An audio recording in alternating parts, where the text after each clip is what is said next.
after getting hit by the confusion. It's really swag. So I should probably address what Side's about to do here. So you'll see these Bedoin platforms here. And there's a trick you can do after you bounce off one where if you hit the jump button and the throw pack dot button in quick succession or about the same time, there's a pretty good window for it, you can effectively do this thing called pack gliding, which can give you effectively infinite height. The only thing that limits you is how many pack dots you have, because you need some in your backpack in order to actually start the throw animation and make this trick work. And I had not tried this trick until like last week. Again, I do not speedrun this game, and I nailed it first try. It's actually a very easy trick. I think you can still do it in the current patch if I'm not mistaken. Yes, it was not patched. Yeah, so if you guys want to at home try this, it's actually like relatively easy. The hard part is like maintaining your height or like gaining height. You have to get the timing right on that, but aside from that, we're going to look for, all right, and he managed to get on top of the maze on the upper left there. Skipping a huge RNG section of the game right Huge there. shout out to Bubjaku. This saves like 2 minutes off the run. Yeah, they're a crazy time save. Yeah, there are a bunch of like ghosts and such like in certain sections of this level, and they are completely RNG. Ooh. Yeah, so you saw there on Cyanix's screen. Bats are horrible. Yeah, bats are the worst. Whenever Pac-Man gets hit in this game, it effectively kills all of his momentum immediately and makes it effectively impossible to recover in some circumstances like that one you just saw there. So that's not a skill issue. That's just the game deciding that it wanted to give Cyanix a bad time. Friends, we've heard a lot about what Pac-Man can do in this game. He can fly, he can glide, he can ride on rails, but I have a couple of questions. Can Pac-Man box? And can Pac-Man hug? Because if we don't see either of those in this game and you want to see those happen during our marathon, we need your help meeting our Hug Luna incentive for Cavern of Dreams. Less than $500 left to go on that. And you can also help get us to our bonus game unlock for fitness boxing featuring Hatsune Miku on Miku Monday. So get your donations in at gdq.gg/donate. But can we box Luna and hug Hatsune Miku? You do fight Luna, so the answer to that first question is basically yes, and of course, you can hug Hatsune Miku as long as she says it's okay. Perfect. It's a disaster on my end. Don't worry, I can't see it.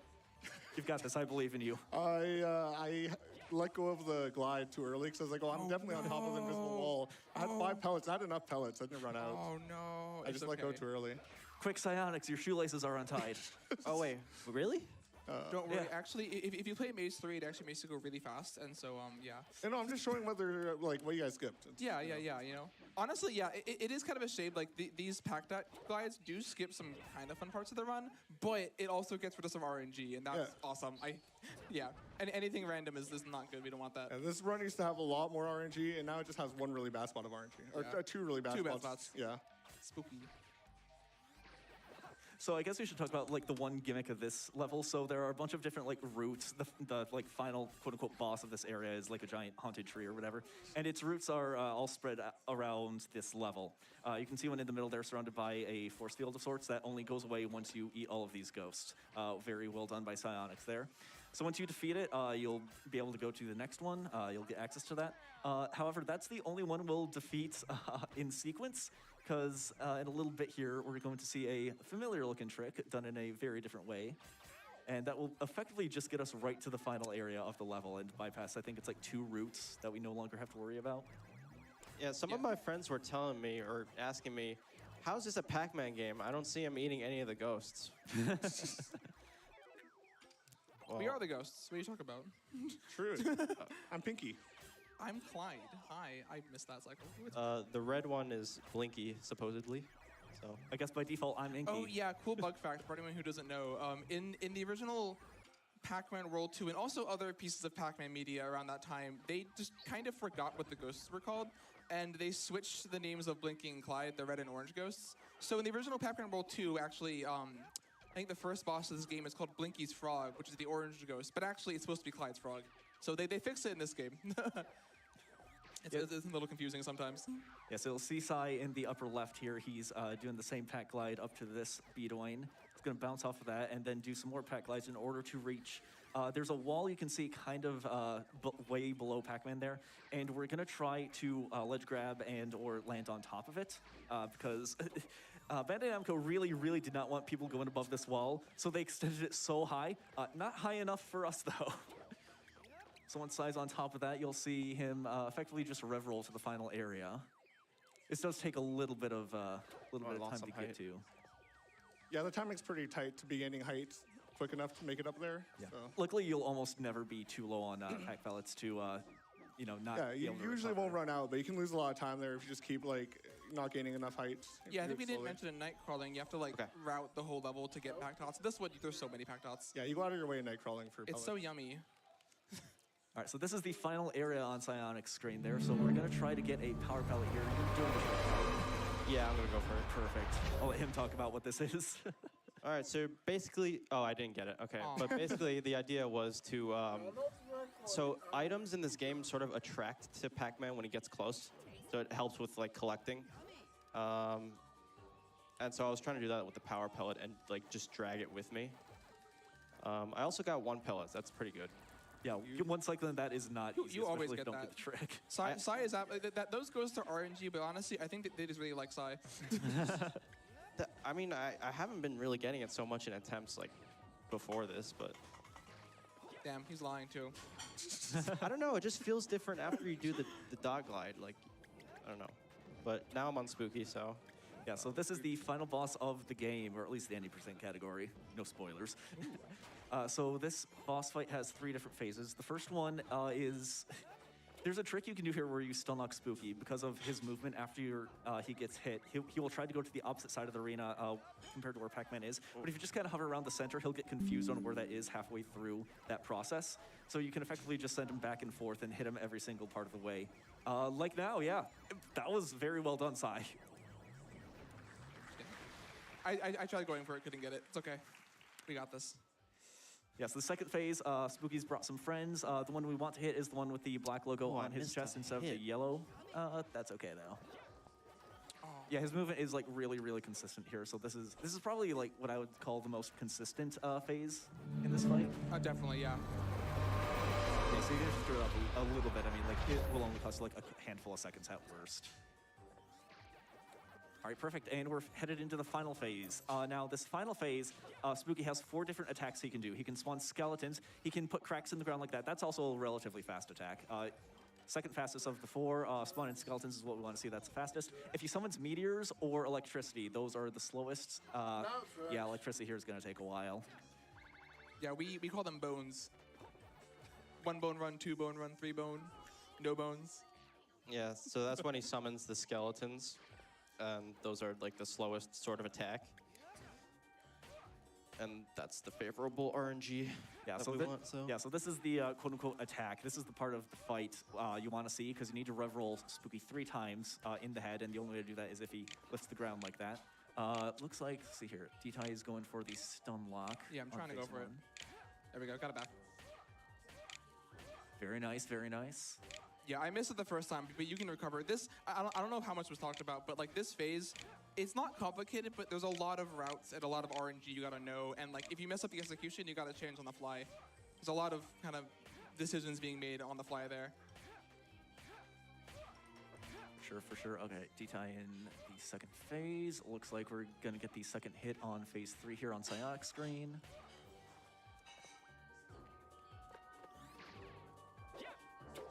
All right, 2 down, 1 to go. So he just summons skeletons. 1 Oh, bones, let's go. okay. All I have right, 1 good start for D-Tai. Just gotta not get hit by electricity and then throw the race. So what I'm hearing is you should throw the race. True. Please do. Content farming. Oh, worth noting, if you do run out of health here, you have to start the whole fight from scratch too. So that's Yeah, that's there's no boss checkpoints really in this game. yeah. So the race is not over, and Okay, now it's that's not well, time yet. almost over. There's going to be a quick time event that will indicate time. So I will call that. Yeah, but until then, enjoy this lovely, lovely cutscene. Oh wait, Spooky's gonna say the line. The line, the line. The line. He's gonna say the line. See the line, Spooky.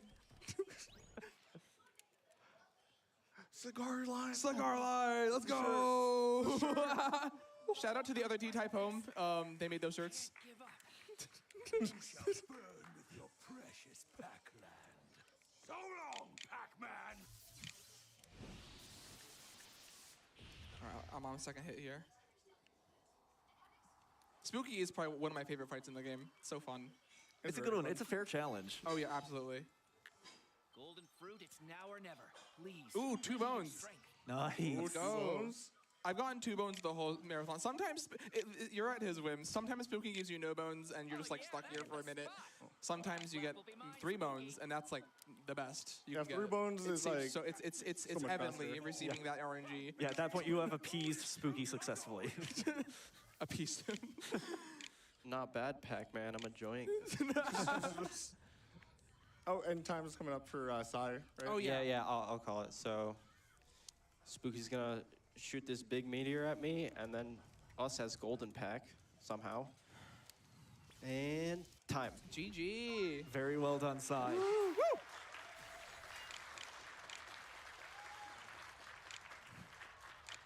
And as our other runners finish up, do we have some time for some love from around the Pac-Man world? Yes, Go we for do. Let's go for it. Fantastic. Joester98 sending in $100 to PCF. Best of luck on the race, pals. The pack is back. Shoutouts from the back couch. Thanks, Joe. Shout out to Joester, Pac-Man World 1 GOAT. Joseph's a real one. Arrangement goat. $10 into us from Katie. Claw is the best ghost. Go D-Tie, go. Thank you, Katie. $10 to us from Jay. Shoutouts to my mother for letting me play the OG Pac-Man World PC ports way back when. She had the strength to beat ovarian cancer and come to accept the person she adopted is now her daughter. She is my biggest support as I transition, and as Hatsune Miku would say, trans rights. Trans rights. Trans rights. Trans rights.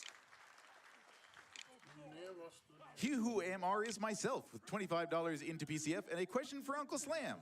Hey Slam, you seem awfully knowledgeable about this game. You don't speedrun. What games do you speedrun?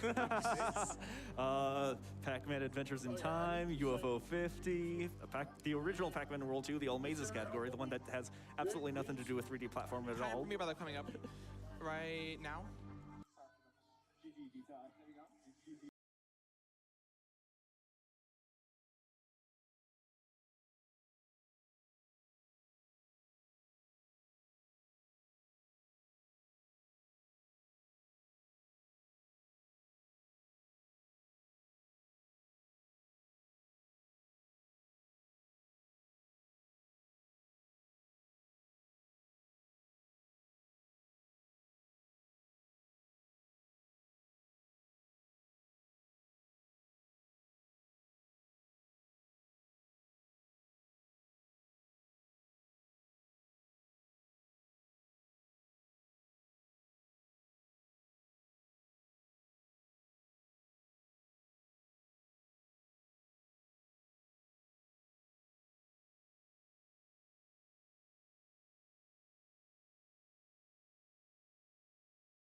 Legitimately in the game. Yeah. And it also like became a hassle for the speedrun because that's Oh, the yeah. patch that like patched a bunch of speedrun stuff.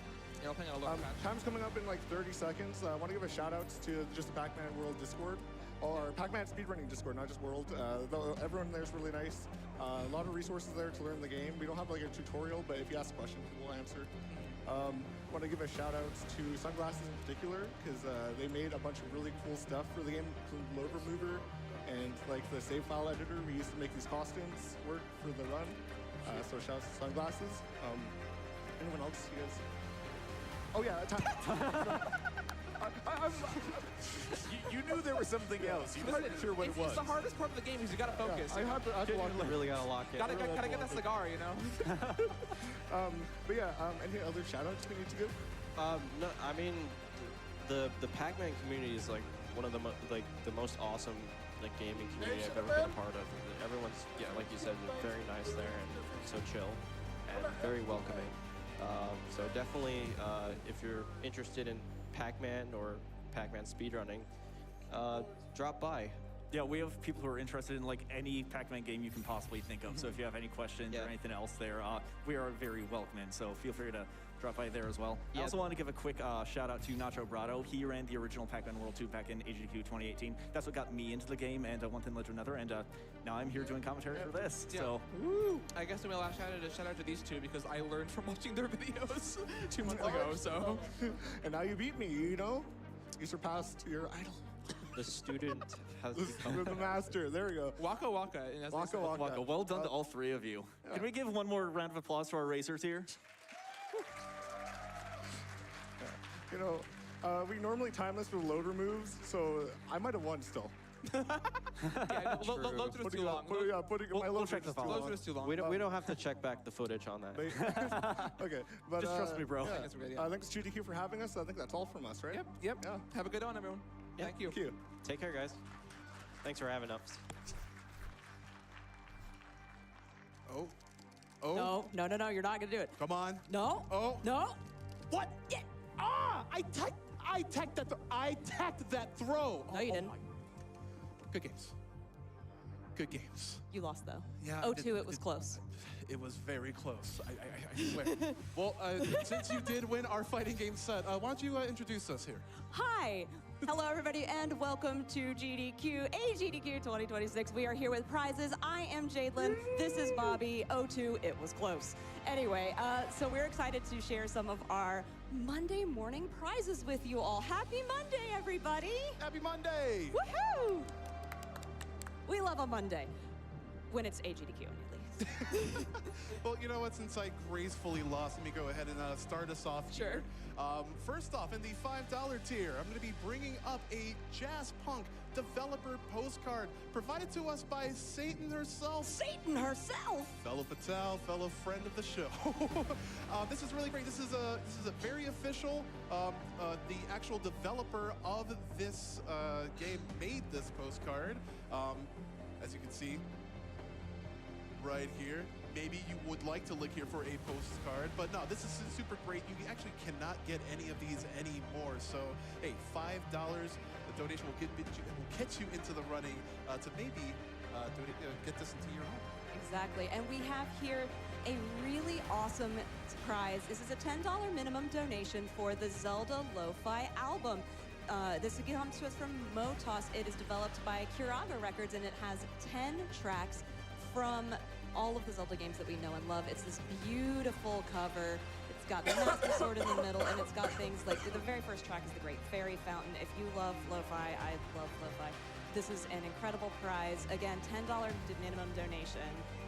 Let's keep that going. Let's The keep $10 tip. going. Let me ask for your assistance in holding these up I because would we love have to. a bit of a sticker and pin bundle Sure. from the Yeti. You want to And do that one? this is centered around the Mega Man Battle Network or Mega Man NT Warrior if you are a fan of the anime. But this is a really great sticker set and also pin emblematic set of the Rockman and Proto Man EXC characters respectively. These are really, really cute designs. Again, $10 minimum donation gets you the running for this awesome bundle. Thank you very much, Yeti, for providing us this glorious.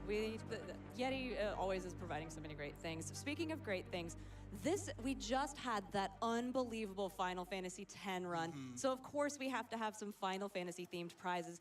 This is a Final Fantasy Midgar Meadows painted stone that comes to us from Painting Rocks by Luz, and it is signed on the back by the artist. And I do want to showcase a little bit of the back of this because you see this really beautiful shiny rock. This is called Santorini, and it has this gorgeous glow to it, and it actually comes through on the rock itself. This is done by acrylic and sparkle paint, and then it is covered with UV resin to protect the paint itself. It's this really cute scene with the chocobo, and you've got your cactuar on it. And it's also very hefty because it is a rock. This is a $25 minimum donation, and thanks, Luz, for sending this in. Let's talk about more Final Fantasy stuff, because we were just talking before this segment. It's like how much we love like Final Fantasy and Final Fantasy X and everything. Yes, so very I'm much so. incredibly excited to show off yet another set of 4 1-ounce shot glasses brought to you by Puppy Shaker, centered in a Final Fantasy theme. Again, double-sided. You can see this really cute Moogle. You can see a cute Moogle with a heart on the reverse side. And yes, this would be a set of 4 that you can grab.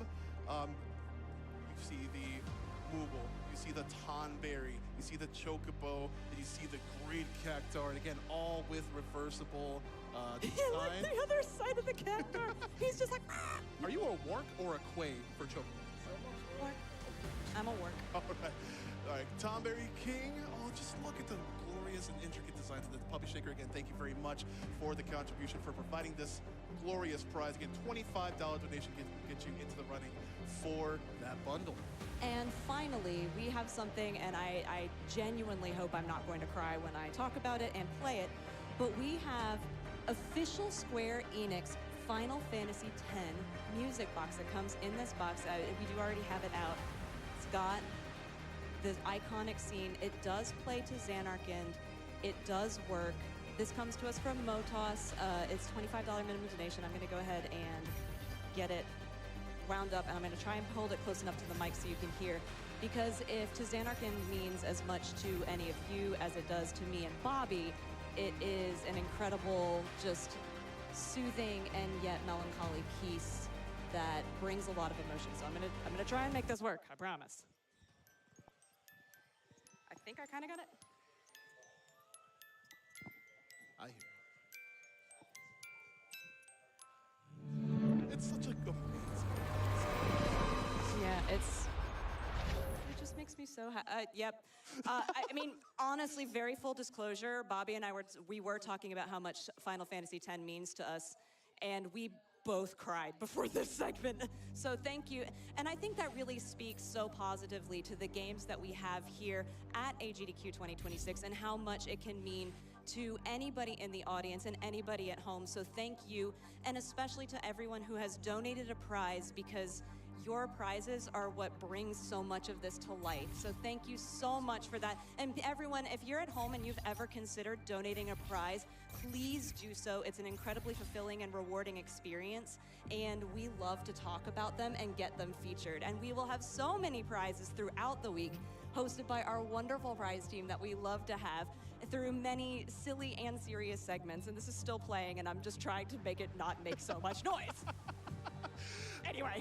I want to piggyback on that a little bit, because if you watching at home resonate with any of these prizes, any of these upcoming games that are coming up, please head on over to our website at gdq.gg/prizes. We have an incredible array of prizes within the block. We have our daily prizes and our grand prizes, which we'll get into in our future segments.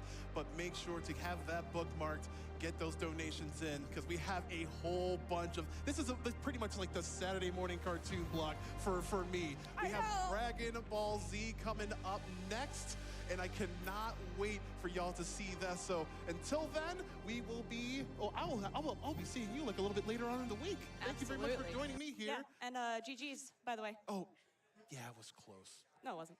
We'll see you in a bit.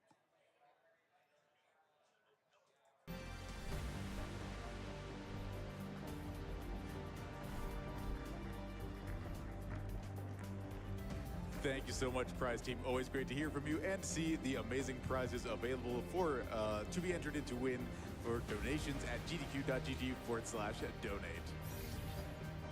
Thank you for fighting it out, Bobby and Jalen, and thank you for hugging it out there at the end, like we can do if we hug Luna. Just under $400 left to go on that Cavern of Dreams incentive, with a little help from a donation from Lan. $5 into PCF.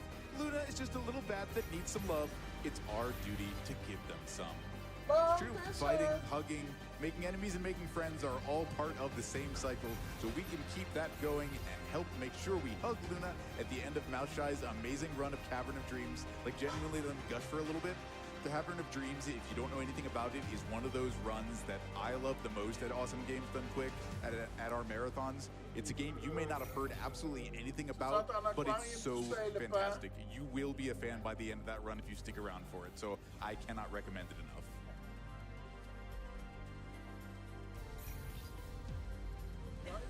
Lots of love coming in also for our Miku Monday incentive to add fitness boxing featuring Hatsune Miku to the marathon. Like Can't Read with a $50 donation.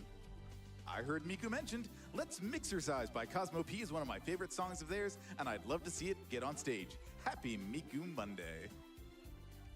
I think somebody might have fit Hatsune Miku emotes into their donation, because I've got a couple of characters that don't render right here. But thank you so much for your incredible generosity and for helping us meet our open incentives and entering yourself in to win some amazing prizes.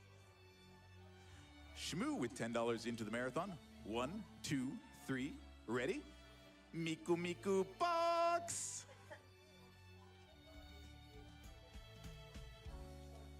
We're going to take just a quick break, and we'll be right back with more Awesome Games Done Quick 2026.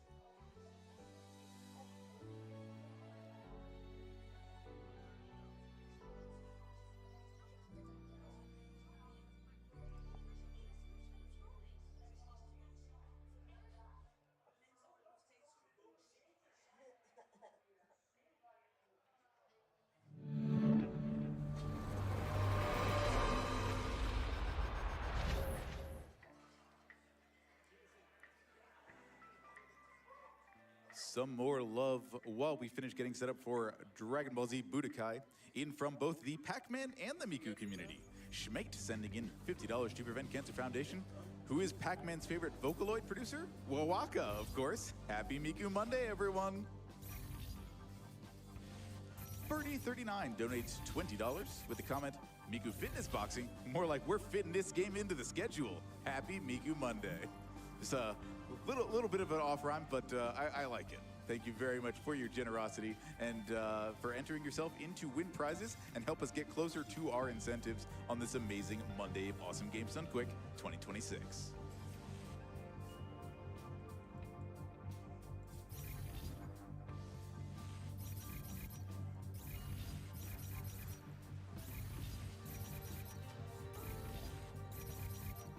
Cheesecake here with the donation that came in a little while ago and has kind of been rattling around in my head ever since. I can't help but want to read this donation as Morden Solis because their $25 donation says, fought lung cancer. 1. Passing on the possibility of others winning in the future without the worry. So thank you so much for your generosity and for letting me do just a little bit extra work here for repping other games and incredible generosity from gamers around the world in support of Prevent Cancer Foundation.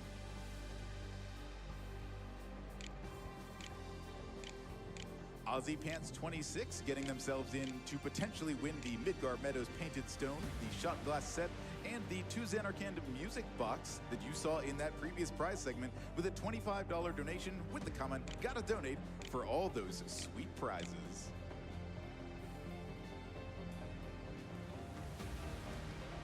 Talviz donates $25 to PCF. I miss donating to Save Haru, but I won't miss the chance to crocify the director in Jazzpunk. Yes, we have multiple incentives for the Jazzpunk run coming up in just a little bit. We are looking to raise another $4,000 for the bonus Flavor Nexus DLC run as part of that.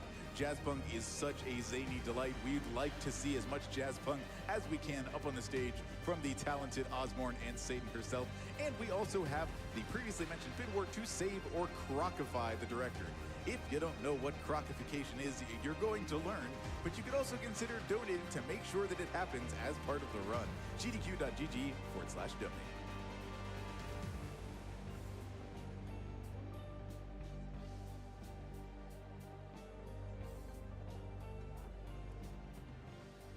Getting in on the prize donation train is an excited donor with a $25 donation. Those Final Fantasy shot glasses are so precious, I need them. Let's beat cancer.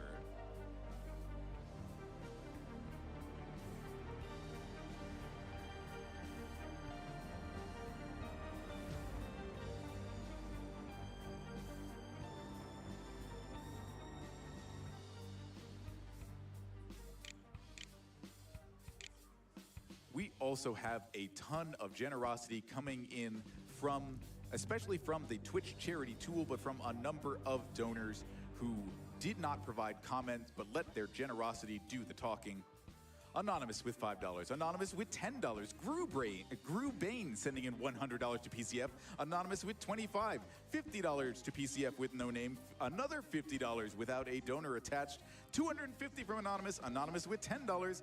XP Level Up sending in $5. Mint giving $5 to PCF. Muffin Jewel supporting PCF's journey with $5. Crova Steel also sending in $5. $25 from Marissa. $25 in from Jesse as well. Thank you all so much for your generosity. Every donation means the world to us and to PCF, whether it includes a name, whether it includes a donation, no matter what you are donating for. We'd love it if you consider donating to our open incentives and bid wars, but that's certainly not necessary either. Thank you so much to everyone.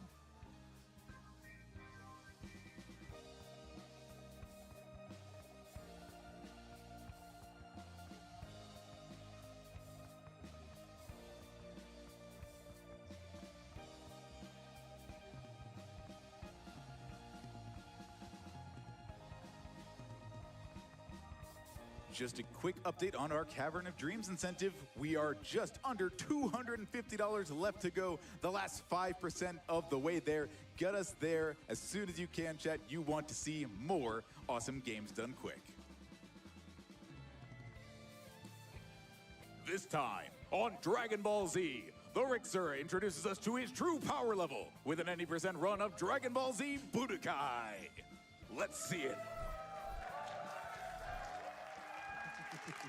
What's going on, GDQ? We're here, man. Welcome back, guys. AGDQ 2026. We're here with Dragon Ball Z Budokai for the PS2. I'm here with Bin. Yo. And Zyphels. Yo. And we're going to jump right into it. All right, so we got a little bit of prep before getting into the run here. So we're going to hit New Game. And once you hit New Game, the settings are all back to default. So I'm going to show you a couple things that we're going to do before the run. I've been warming up a little bit, so some of it's already set up, some of it has been reset. We're going to head into options. Master Roshi with his turtle right there. Comfy. You know, he's vibing, yeah.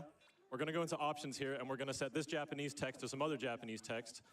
We're on very easy for this run. So here's my button layout. You can map your shoulder buttons and stuff like that. This will be important later, so I've already set that up. I know that didn't say like triangle or whatever, but everything is according to plan here. So we're pretty much ready to go. Can we get a countdown from the crowd here? In 5, 4, 3, 2, 1, go. Here we go, guys. This is it. We're here. Yo, GL. Yo, GL. All right, guys. Dragon Ball Z Budokai is a classic on the PS2. It's so many Dragon Ball games. Budokai 2, 3, Tenkaichi, you already know. So many good games. Again, there's 22 fights in the game. And the goal is to just beat them all as fast as possible. Very straightforward. Lots of cool cutscenes and stuff like that. Unfortunately, we won't get to see too many of them. I'm going to go ahead and explain just the main technique of the run that just makes this game what it is completely. This speed game would be nothing without this technique. It is something called guard canceling. And I have bound the guard button to L1. So I'm just going to do the fight here, and you're going to see some kind of quirky looking like cancels of sorts. If you guys want to explain it, like, feel free as well while I'm fighting him here. Yeah, essentially, some of the ends of some combo chains will let you charge up an attack, and during that animation, you can guard, and coming out of the guard, you're basically like instantly actionable. So you can just chain stuff over and over and over. Ooh, the pause. Nice. We got the pause on the first fight. First try. Okay. Let's go. Let's go. So yeah, that hitting key blast from the back will do bonus damage, and also pausing on like the frame before or like right as it hits will also for some reason do even more bonus damage. So you can end some chains like quicker by hitting like that frame perfect pause. Yeah, and I needed it for that. I knew I was short on damage. It's a situational thing that I use every now and then. How many of you guys remember this minigame from when you were a kid, by the way? This is an infamous one. It's been referenced in TV as well and stuff like that. So once the timer says 5 seconds, I'm going to lock in. I need to be in the middle of this line. All right, lock in. Here we go.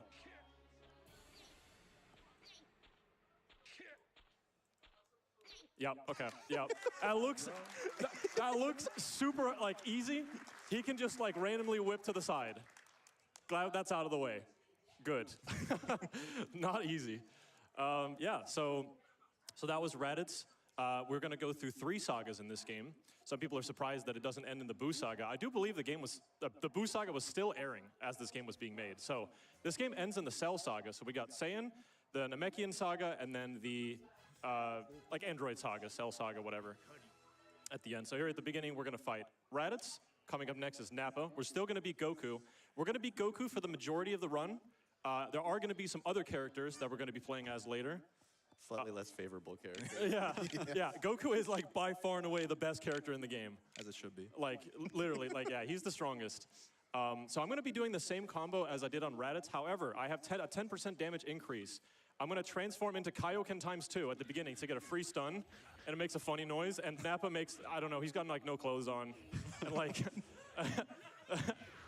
and yeah, it's a funky fight. Lots of funny noises. The Japanese voices are hilarious. Please get up, bro. He's napping. Yeah, that's in his name. Get him out of here. That's one of the big things with RNG in this game is sometimes they won't tech like on get-ups, so they'll just lay there. Yeah. And you just have to. The only way, there's 2 ways to get him up is to spam that leg sweep attack, or to key blast them. The leg sweep is way faster, but yeah, they'll just like they'll just like lay there. It's like take a nap. Yeah, exactly. There's one fight, Frieza, later on. You fight him in the air, and he loves laying on the air. He's just a big fan, huge fan. All right, time for Vegeta. So this guy's he's a bit of a short king. Sorry, Vegeta. That means the combo order has to be different. So I have to do the 4-kick combo, guard cancel sidestep to get behind him while he's still in hit stun, and I have to do the knee attack first. There we go. Connect with the knee first. I dropped that one. We go again. There we go, got it that time, and we're gonna Kamehameha here. Nice, there we go. See if we can finish it off. Get up, bro. There we go. Hit him with this one. Oh, we're gonna hit him with this? Hit him with this, I'm tweaking. There we go. No, one thing you might notice about how the fights go, you don't want to constantly chain a combo. As the combo goes on, the damage like ramps down until like, if you go to like 20 hits, each new attack will do like 1 tick of damage, like straight up just 1. Yeah, so that's something I do intentionally. It's called combo resetting. So whenever I'm not hitting like a 15-string combo. I hit the 4 kicks at the start, then I guard cancel sidestep behind them. Then I wait a bit for the combo counter to reset so I can get 3 hits. And then I wait a bit again, 3 hits again. So you unstale the move, if that makes sense. All right, Kid Gohan, he sucks. He has no combos. We're gonna match square. We're just mashing This is a little more accurate. All this technical explanation and then just... We're just gonna match square. Just throw hands. Yeah, get him, bro. He's too mad to think, man.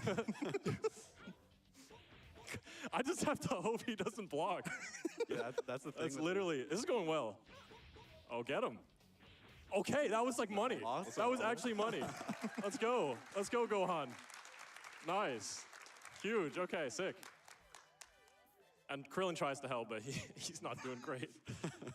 And a perfect time for this donation from a Dragon Ball Abridged fan. It's $25 in from Piccolo. Why didn't you dodge? That was good. There are a ton of DBZ Abridged donations. Oh, Let me know okay. when you want more. Here we go. Yeah, let's get these 2 fights out of the way, then we can get a couple. These are the 2 hardest fights in the game. Normally, I would say the game's difficulty ramps up like pretty like steep up, but it's more like it goes up and then it's all like these 2 fights and then we're back to like the normal curve for some reason. So this is the part of the game, we're in the Namekian saga now. This is the part where Goku has to travel to Namek. He has to grind in the ship, you know, fight and stuff like that to battle Frieza and the Ginyu Force. And I have to, so we have training 1 first. Training 1, main objective, deflect, 15 ki blasts. Now, you can do it in one of 2 ways. You can stand really far back and deflect them away. So you can kind of like just bash them away. But if I stand at a very peculiar like distance between Vegeta and Goku, I can get a volley back and forth between Goku and Vegeta. And this is one of the main run killers for sure. Yeah, so let's see if I can get this right. He's not cooperating. He's just dashing in. He's being mean. Yeah. That's too close.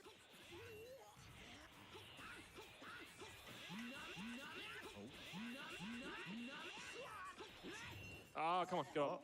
Okay, that was decent. I got a small one. That's all right. We'll take that. Yeah, I have literally gotten all 15 one time.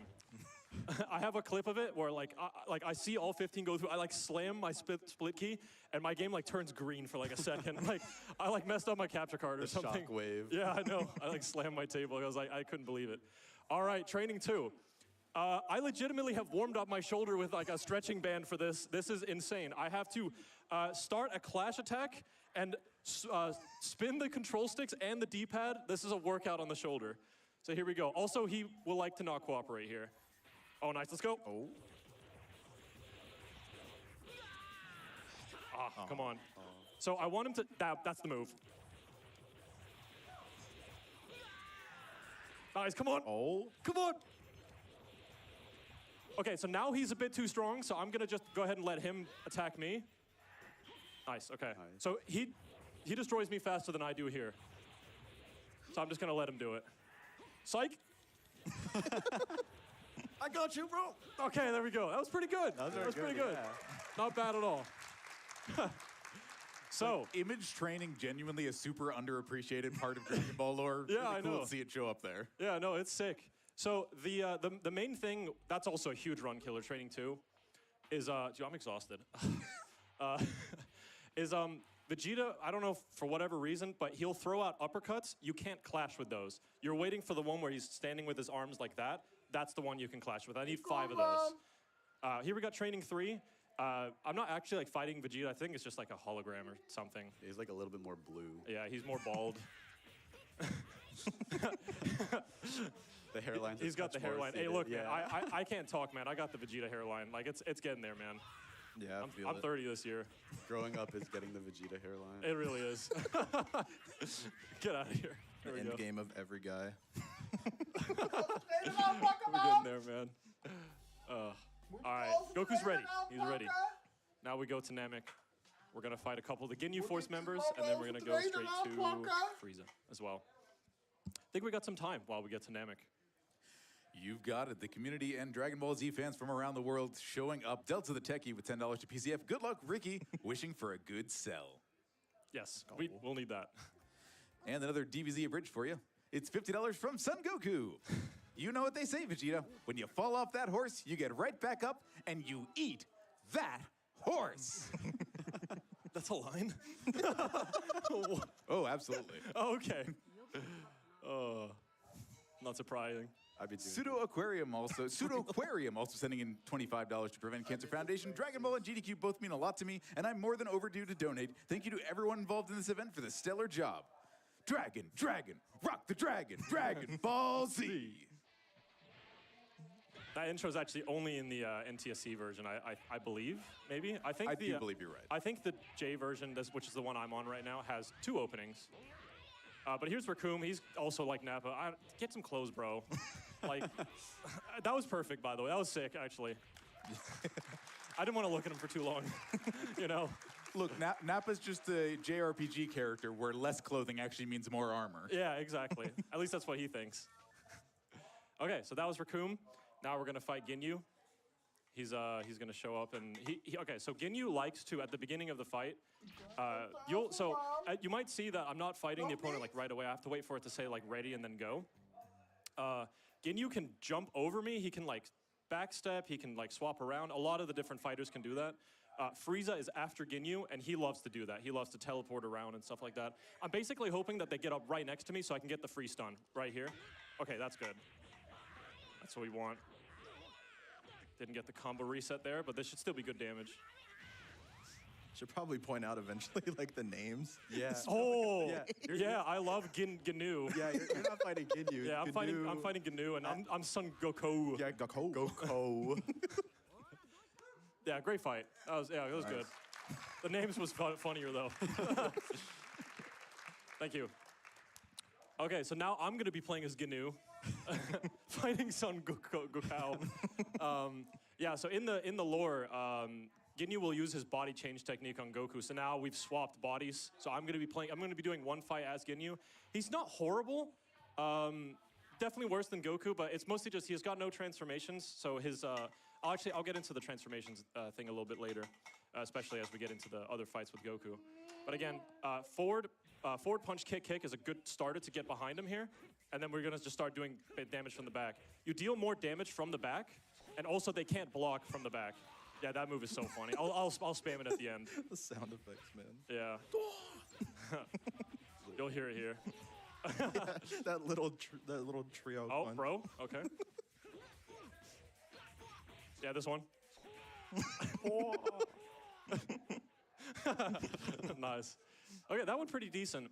But now you're starting to see that to get like an actual super optimal run, you really need to rely on 3 main things. The AI not fighting back, them getting up after a knockdown, and them not blocking. So at the end of the game, blocking is absolutely the worst thing. You saw him block a few times there. That's nothing compared to what you'll see later. It can get really bad. You might also be wondering like why we're on very easy.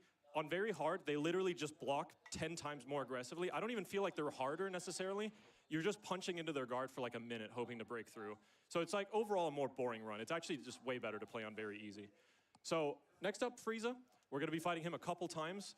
I'm now Kaioken times 10. So with every transformation you get in the game, you get a 10% damage increase. This is my 3rd transformation. So now I deal a lot of damage, 130 to be exact. We're gonna try to get the stun here. Okay, he's teleporting, yeah, did not get it, because he's being a prick. He's also a bit shorter, so my combo has to be a little bit different here. Nice, very good. That was money. This run's actually fire. It's a good time so far, very much so. Cool, I think we got some, oh, he's charging a spirit bomb. Can we get a give us your energy. Yeah, give us your energy. Can we get a spirit bomb donation? Can we get to... Yo, spirit bomb train? Yeah, can we get that going? That would be lovely. Oh, absolutely. As long as they're not literally all just screams. Don't say those donations. Yeah, don't kill your voice over that. Evie Nixon with $25 to PCF. This time on GDQ, let's raise money for the Prevent Cancer Foundation. Love to see Budokai on the main stage. I used to play Budokai 3 so much, my parents started making me skip the opening because they couldn't handle listening to the song anymore. Shoutouts from the crowd and trans rights. Hey, and with donations like that one, we've met the Hug Luna incentive for Cavern of Dreams. Let's go. Thank you so much, everyone. Appreciate that. All right, next Frieza fight. This is Frieza 2. I skipped all the cutscenes, but we're Super Saiyan now. We're Super Saiyan. And we deal a lot of damage now. We're fighting Frieza in the air. And he didn't give me a bad start. That was really nice. Look how much damage I deal compared to before. That's like 2 full bars now. Okay, okay, he's got the hops. Chill, bro. Styling. Yeah. Oh, no, okay. Oh, he's blocking, man. Yep. He's locking in. Oh, no. Come on, man. Let me through. Bro. No. Bro. Hello? Hello? Did you change difficulty? Hello? Hello? What's going on, man? Chill. He lasted so long, he ran out of key and went down. Yeah, I know. That was terrible. All right, Oh, so that's that funny. wasn't quite what we hoped for, but I got something that'll hype you back up, especially you DBZ Abridged fans out there in the audience. It's $1,000 from Team 4-Star. No way. With the comment, the Rixer is the hype. Oh, thank you. Oh my God, that's crazy. I don't even know what to say to that. That's crazy. Yeah, Yeah, I'm just holy moly. stun-locked. Yeah, that's sick. Yeah, I hope we're doing it justice. Next fight, Frieza 3, more of the same. He deals a little bit more damage, but overall, it's more of the same. Fun fact, actually, this was the worst fight in my PB, and I lose 6 seconds here. So this run overall is really, really optimized. Oh, not again, bro. No. Oh, hell no. Oh no. Oh, no. Bro, what is his problem? I might actually need to pause here. I might need that'd be hype. I'll try the pause. Oh, okay, let's go. Okay. Yeah, take that. 2 for 2? Yeah, let's go. That one was first try. Yeah. The first one was buffer. That was sick. Okay, let's go. All right, more love from the DBZ Abridged crew as we were mesmerized by those Frieza loops. It's $10 from Mr. Popo. All these squares make a circle. All these squares make a circle. All these squares make a circle. Thank you so much to all of you for your great references and your incredible generosity. You can keep going if you want. There's a bit of time. We're entering the next saga now. $10 into PCF from Tempest Mask 1000. I'm charged up and going Kaioken times hype. On the back couch as Ricky brings a piece of the fighting game and anime speedrun scene to the GDQ stage. He deserves it after grinding for that world record like Hiffle. It means so much to me as an OG DB fan since childhood to be here and support him. P.S. My favorite Dragon Ball characters are Pan and Jiru. Yes, I acknowledge DVGT. Thank you, Akira Toriyama. Yeah, thank you, Toriyama. Okay, so we're heading into the next saga. This is easily the hardest part of the run. I genuinely feel like when I do attempts of this game at home, getting here is like, it's really not too bad. I feel like I'll have a run a day that'll get here, but this is, from here on out, it's a lottery ticket. Complete just lottery. Toughest fights in the game here. We're gonna start with Android 19. Not too bad, but he has a wonky hitbox. It sometimes is hard to get around him, because he's a chunky onion boy. Yeah, you got the onion. Yeah, this is Mr. Onion right here. He probably makes the funniest sounds Yeah, in the his game. voice His line voice is so yeah, good. Yeah, listen to this.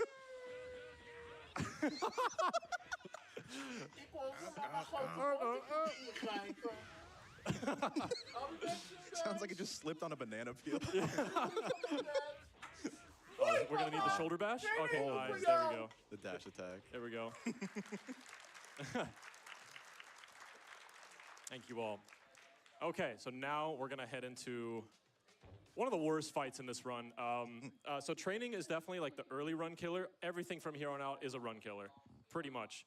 This is our first fight against Cell. And we're not gonna play Goku versus Cell. We are gonna be fighting as Piccolo. Piccolo is cheeks.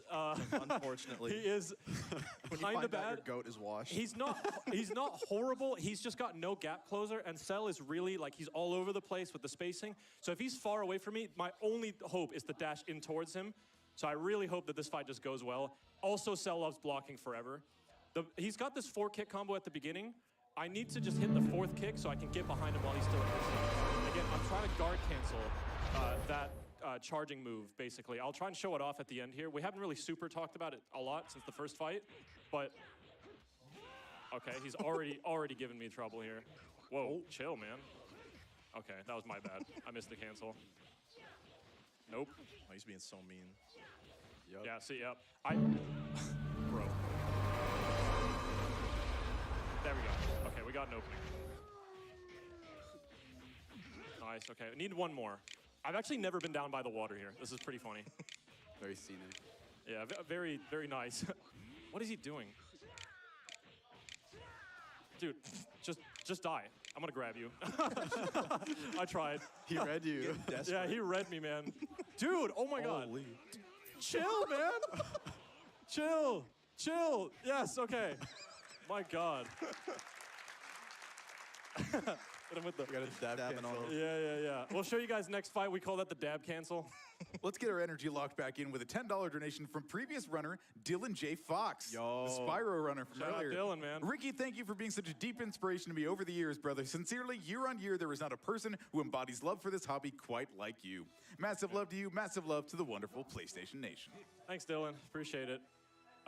So yeah, I'm gonna try and explain a little bit more. We're gonna do a bit of a different combo now. In this fight, you have another upgrade against Android 17. I can now use Light Grenade. And so what I'm gonna do is the 4-kick combo, guard cancel from the back. We're gonna do the karate chop move kind of thing, then the knee kick, and then we're gonna try to end with Light Grenade. It might not happen. Again, I just need an opening.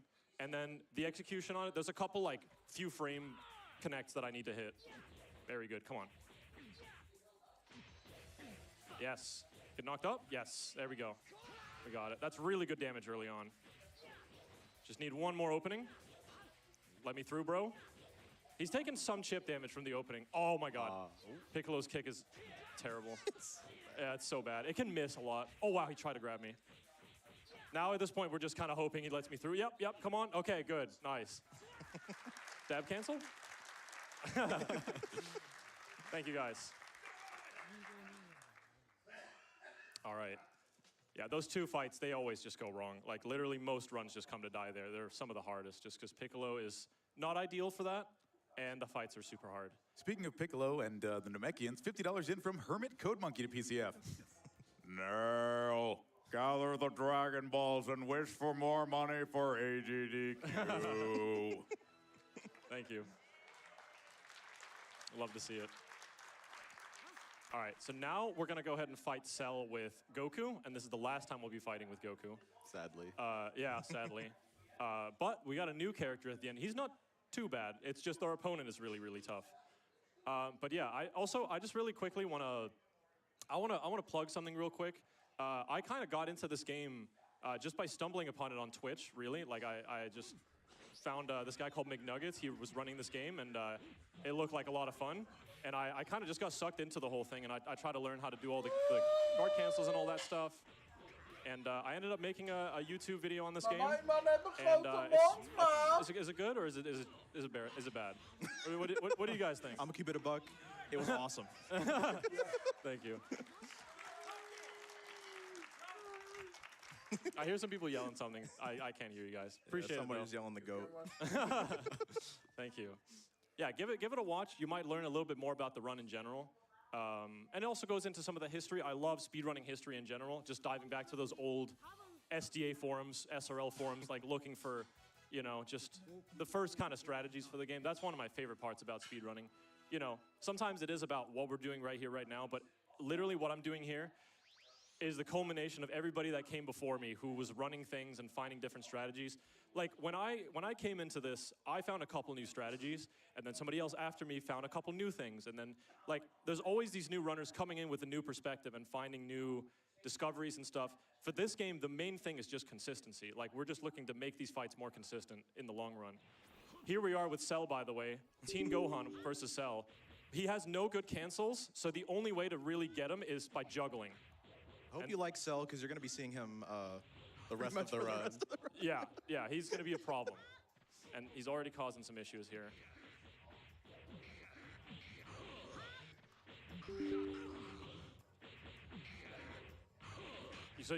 Oh wow, he actually kicked over me.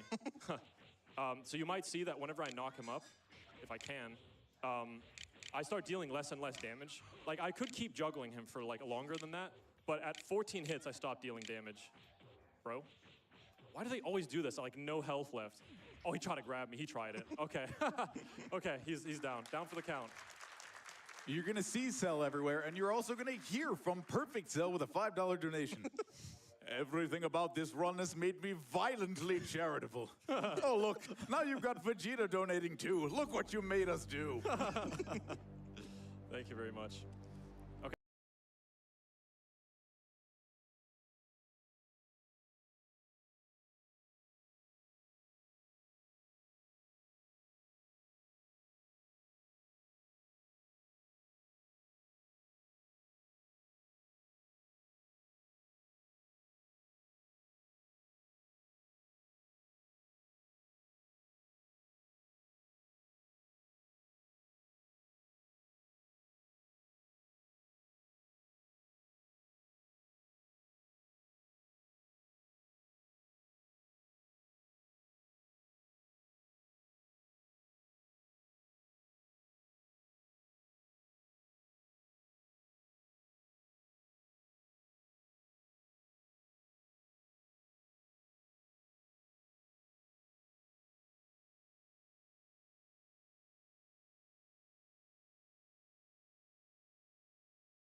Donations. Yeah, get those through.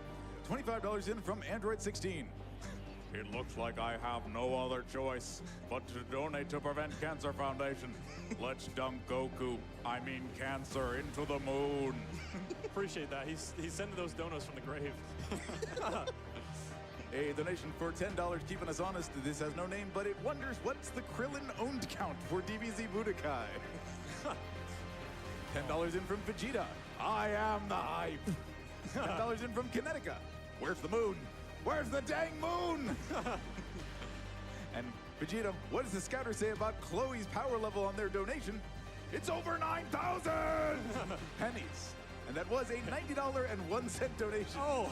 Thank you so much to all of you for your incredible generosity, helping us reach incentives like our bonus Flavor Nexus DLC run for Jazzpunk. We are looking for another $4,000 there. Please keep it up. Yeah, my runner's choice is Jazzpunk. That game's awesome. All right, 2 more fights. We got Cell 4. Mostly the same as... Yeah, it's the same. It's literally the same, bro. He just keeps coming back. But every single one of these Cell fights is such a run killer. Like, oh my god. Like, that's just a... You really don't want to be fighting Cell in the air. Because he... Oh my god. Being so erratic here. I'm going to hit him with that. I really don't want to do that. I don't want to knock him further into the air. Dude, chill. Chill. Chill. Chill. Okay, nice. I got the bounce off the ground, so I can do a little combo there. Nice. I actually have a different combo string depending on how many hits of the forward punch kick combo I get. That might kill. Nah, we're just short. We need one more opening. Come on. Come on, bro. Let me through. I'm grabbing you. I'm grabbing you. Get out of here, man. Oh, the swag. Oh, the swag. All right, so for the tech team, the final fight is the next one, once his health bar runs out, that will be time. So, like, be ready because as you saw, the health bar can just, like, he can just be on like a slither of health or a sliver of health, and he can just like die at any time. Don't mind that cutscene. We're not going to talk about it. Anyway, anyway, cell 5. Also, you can kind of play with the loading thing here. If you click the stick in, it like returns back to normal. I literally didn't know that. It's super weird. But the Budokai games always have like cool loading screen, things like that. But yeah, while we're at it, we're rounding up the run here. Thank you everyone for watching and being here and supporting me. Shouts to everyone from my chat. Yeah, appreciate it. And we got the whole nation behind me. There are so many people back here. Holy, look at these guys.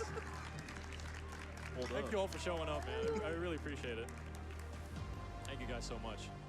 All right, one final fight. This is actually like maybe the only fight where I could possibly die.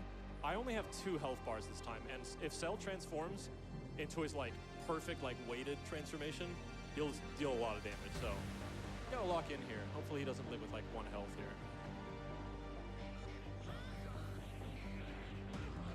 Start. Weird swapperoo there.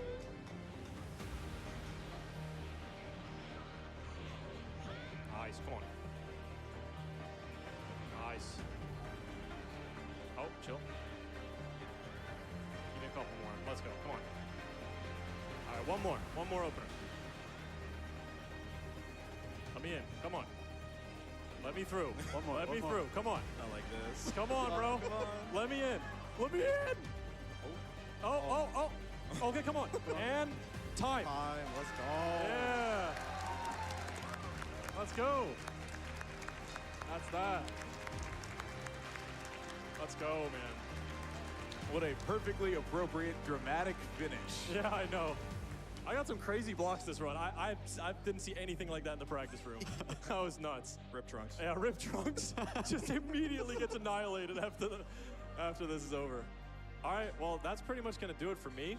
I will be back later on tonight with these two. They're going to be running Jak 3. Jak 3's hype. Yeah. I used to run Jak 3 at GDQ. I just really quickly want to say, yeah, I haven't been to GDQ since 2019. It's nice to be back. Thanks for accepting the run. Being back on stage is awesome. Keep donating, doing it for a good cause. Lots of cool incentives coming up. And that's going to do it for me. If you're interested in learning the game, hop in the Discord. You know what to do. Take care, guys. Peace.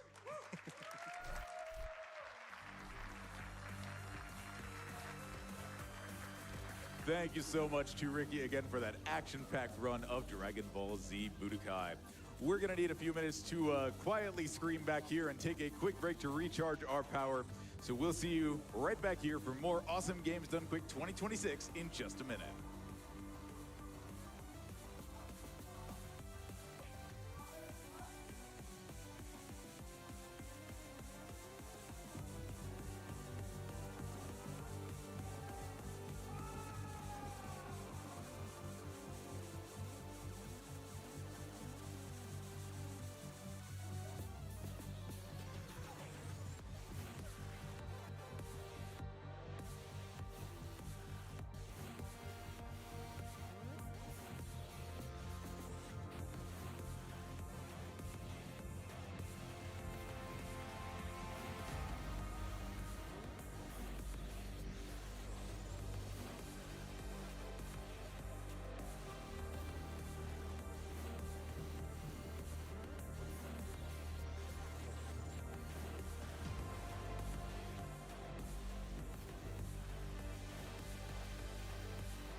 For those of you hanging out with us during the break, there is so much more love and hype to be had on this Miku and Many Bid War Monday at Awesome Games Done Quick 2026.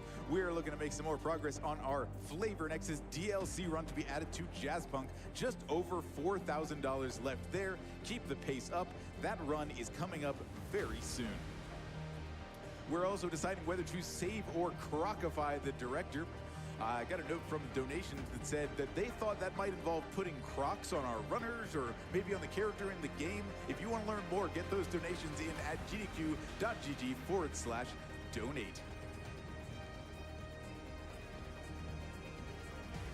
You can do just like Cyberbot X did by sending in $25 to PCF.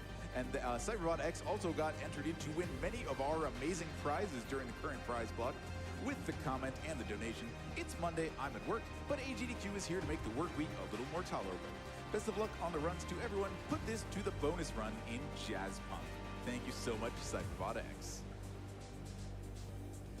Liz also sends in $25 with the comment, I am so glad GDQ is here now. My boyfriend has been diagnosed with pancreatic cancer this last month and now is on a ventilator with COVID complications. GDQ is my distraction right now through this difficult time. Thank you to all the staff who put this together every year. Thank you to all the runners who participate during the gameplay.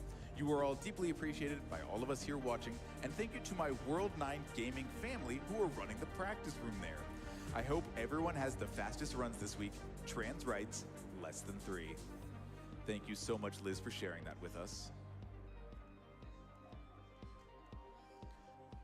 Tart of Darkness, excited for the upcoming Miku Monday with $50 to PCF.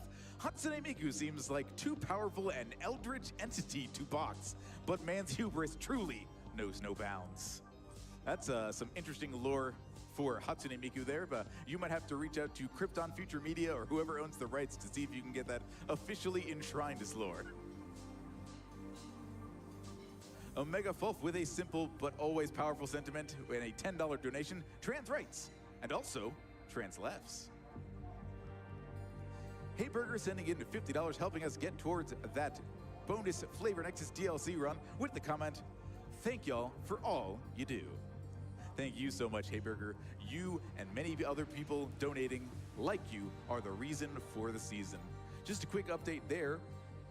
We have passed 3,500 individual donations for Awesome Games Done Quick 2026. Thank you so much for getting us almost to $190,000 by the middle of Monday. We've been going for just about 24 hours at this point and raised almost $200,000. Incredible. Thank you.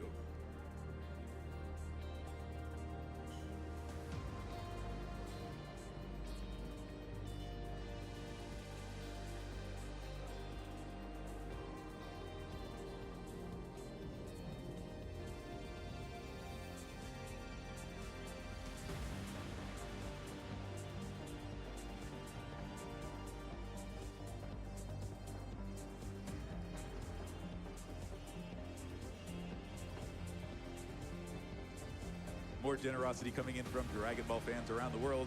Shen Long sending in $100.01 with the donation. Your wish has been granted. I will donate for the Prevent Cancer Foundation. Well, don't stay away too long. I know the Dragon Balls are now actively scattering in every direction, but we hope to see you again real soon. Thank you so much for your donation. $5 from Jenna with the comment. Vegeta says, that's right, boys. Donating to PCF is mondo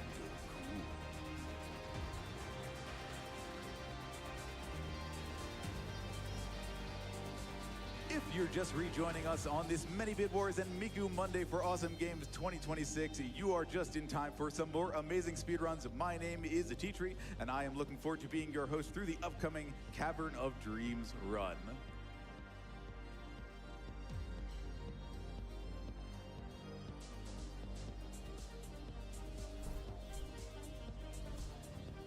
We want to thank our friends at Red Bull for sponsoring Awesome Games Done Quick 2026. Every speedrunner needs a little motivation, and a can of Red Bull is an excellent choice. Try the new Winter Edition with the taste of Fuji apple and the warm spiciness of ginger. Perfect for pressing start on game night. It gives you wings to reach greater heights. Spam your favorite emotes in the chat and send your thanks to Red Bull for their support and their help in keeping everyone at GDQ hyped!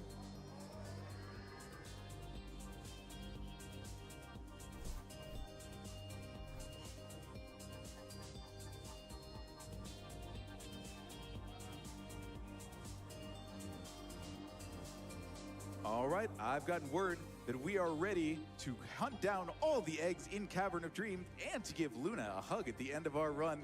It's an all-eggs run of Cavern of Dreams with Mouse Shy.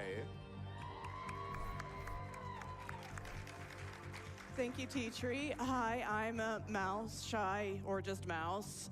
This is Cavern of Dreams. It's a cute little indie N64 style retro collectathon platformer released in 2023, developed by By9. It's definitely very Banjo-Kazooie inspired. So if you enjoy a game like N64 games like that, this is your jam. We play as Finn, the little baby dragon you see here on the title screen.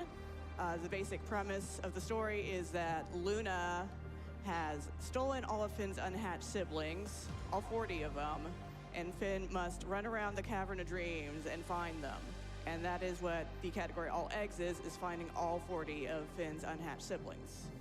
And I was going to plug the incentive here, but you all already met it. Thank you so much. Thank you so much, Chad. But yeah, and joining me on the couch here, go ahead and introduce yourselves. Hi, I'm Aiko the Blue, or just Aiko. I have watched Mouse play this game several times. Oh, I'll go. Hi, I'm Jaxler. I've run any percent for this game. I tried to learn all eggs, and it was too hard. As we'll talk about, you laugh, but there's some ridiculous stuff you're about to see here, so you're in for a treat. And I'm Metroid Prime. I love this game. It's so adorable, and I'm super happy to be here. Okay, so let's get started. So time starts after load screen. As soon as the actual game world loads, like Finn will be falling through a hole. I will do my best to give a countdown, no promises. 5, 4, 3, 2, 1, go! More than close enough. All right. Good luck and have fun. Welcome to Cavern of Dreams, everybody. So, Mouse Shy's gonna lock in a little bit because this game has one of the hardest movement systems in speedrunning of like the last couple of years. So this game has kind of a rolling movement system where you can press right trigger to crouch into a ball and start rolling downhill to build up speed. And as we build up speed, you'll see these little red sparkles go behind Finn to represent how fast we're going. And so we can do a whole bunch of crazy stuff to conserve that speed, as well as do something here called a tail bounce. The tail bounce is the major tech you're gonna see, glitch tech you'll see in this run, where this tail move we unlocked, instead of using it to do a long jump, we use it to do just giant, like, high jump. So what Mouse Shy is doing is jumping, curling up into a ball, and then pointing Finn's head upwards. This is redirecting the tail attack to go upwards instead of like forwards for like a really short little long jump. You can already kind of see just how much height you get, but this one in particular at the start of the run is really tough because it's really easy to bonk your head on this ceiling and not get enough distance. So yeah, I'm having a little leaning problem here. Yeah. Yeah. So all of these strats are. Oh, yeah, just do the hard one after trying to do the safe one 3 times. Sure. So the angle that you get launched at is dependent on the way that you roll up Finn when you jump midair at the start of that trick. So what Mouse Shy actually did to correct that is actually, instead of go straight up, angle it a little bit, right? So there's another egg right there. And you're gonna be seeing a lot of this tail bounce stuff all over the course of this. You were not intended to get this much height, so it's gonna break everything. And we just clipped through a door. Yeah. Didn't they just like make the trigger too big or something? Like, I don't know. Yeah. The door's too thin, really. Yeah. It's too thin. Yeah. Sorry. Yeah, no, I deserve that one. This is Shellnert by Shellnert. So, again, this is all eggs. The eggs are kind of like the MacGuffin in this game. If we're talking Banjo-Kazooie, it's like the Jiggies, right? 40 of them in the game, and as you get more eggs, you can turn, you basically unlock new moves that allow you to get around a lot faster. So, after the first egg that we got our tail that lets us do that tail jumping stuff. And because that upgrade is so broken, it allows us to go ahead and get a bunch of eggs right off of the bat. Here we're doing a little puzzle. We just rotate these statues, and we're also underwater. This game has basically a secondary movement system that Jaxler can tell you more about when you're underwater. It's also kind of hard to tell that you're underwater just because there isn't much of like a shader difference. Yeah. So the way, basically you can think of underwater as like moon gravity, but you can also hold down a button to either sink or go up. And because of that, it can be really tricky to navigate and try it. What you want to do a lot of times is have a lot of speed and then go up and out of the water and try to conserve that. Really tricky little adjust right there to get up and over that ledge and grab that egg. That didn't look like much, but if you were to look at Mouse Shy's controller, the little stick wiggle that they had to do right there was evil. So this is another puzzle example where the solution is the same every time, so Maushai knows exactly where to go. That hitbox was so rude to you. I'm sorry that These happened. trees are just really rude. They don't like getting hit. They just think it's unfair that you know the puzzle solution.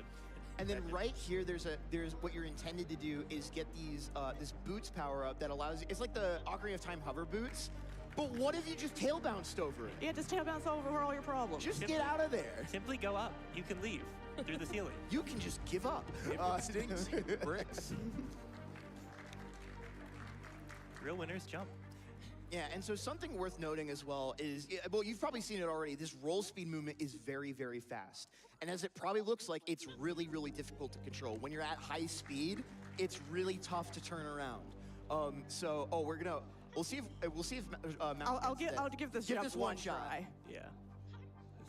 Oh, almost. Almost saved it. Yeah.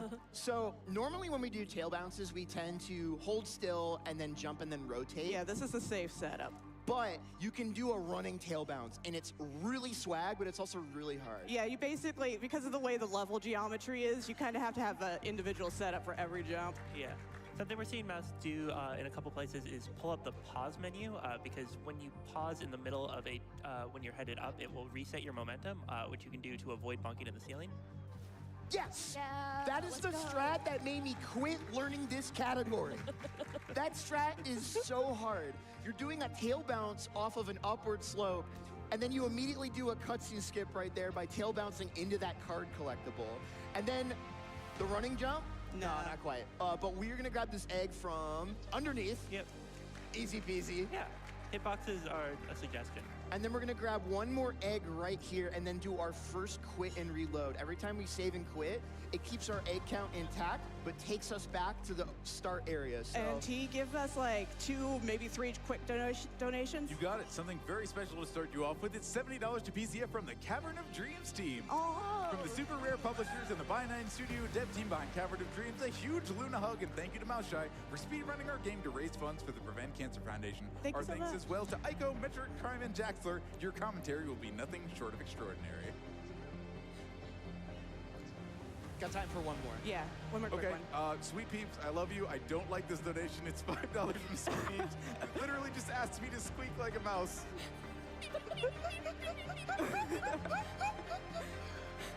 Thank you so much. Thank you, thank you, thank you.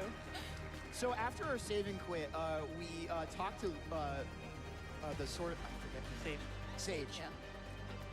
Right. Yeah. And we got some new abilities. We got a ground pound type ability that has niche usage in a couple of spots, and a glide ability. Earlier, Echo was talking about the fact that you can cancel your upwards momentum by pausing, but now we have this wing glide that we can use too, and we're doing an air stall where we just tap the glide button in order to get a lot of horizontal midair, and then we're gonna do a really funny shortcut. This is a theme with this game where they put gaps in fences where there shouldn't be. And this is gonna allow us to get to like the final world of the game really, really fast from like kind of the start of the central hub area.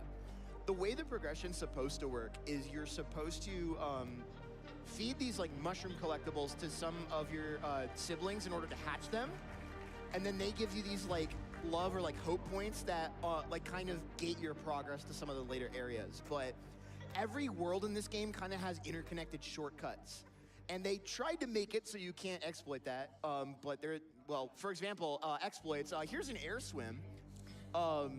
Yeah, you can air swim here. There's just a block of invisible water there. It's really convenient. Yeah. The actual movement you're supposed to do to get into that painting is kind of rough. So very glad that air swim is here. Mm-hmm. And then we've got, speaking of swimming, we've got a bit more swimming movement here where this is the one pool of water I think you, so normally you don't ever drown, but this is scary water. It's very scary water. Very, very scary. Something is wrong. It's water from the Torment Nexus. It is water from the Torment Nexus. Not the Torment Nexus. So we gotta swim through here and hit a bunch of switches. So now's actually a great time to go through a bunch of donations, T. Hit it. Will do. 3 Pups sending in $25 to PCF. Mouse, it's so cool to see you playing this wonderful little game on the GDQ main stage. I'm so proud of how far you've come, less than 3. Also, shoutouts to the Lady Arcaders. Woo, thank you, 3 Pup. $5 into PCF from Sapphire. It's like Egg City in here. Good luck and go fast, Mouse. Thank you. $10 to PCF from Laszlo. Hi Mouse, hi Couch, best of luck on the run. It's been so awesome watching you grow into your own as a speedrunner, volunteer, and person. This run is so intensely difficult, and it's incredible how easy you make it look. Give Luna the biggest hug for me. I will. We are contractually obligated to do so, actually. Yes. Yeah. Because we met the incentive. Again, chat, thank you so much for getting that met before the run. Y'all are freaking awesome. And I learned the special strat just for you guys, so it's gonna be fun. It's so cool. Wild. So cool. Evil. I'll just put it that way. I'm a positive. I mean, you're the only one of the three of us who's actually run this, so you're qualified to comment on this. Yeah, I'm a ball knower. I know exactly how evil this is going. So. Oh, we can get a couple more in. Yeah, go for Got it. him. Happy to. Zelgan with $10. Egg cake recipe. 3 large eggs, half a cup of sugar, 1 cup of pancake mix, any brand. Bring deep set small pan to high with butter inside, then bring to low heat. Time to cook may vary.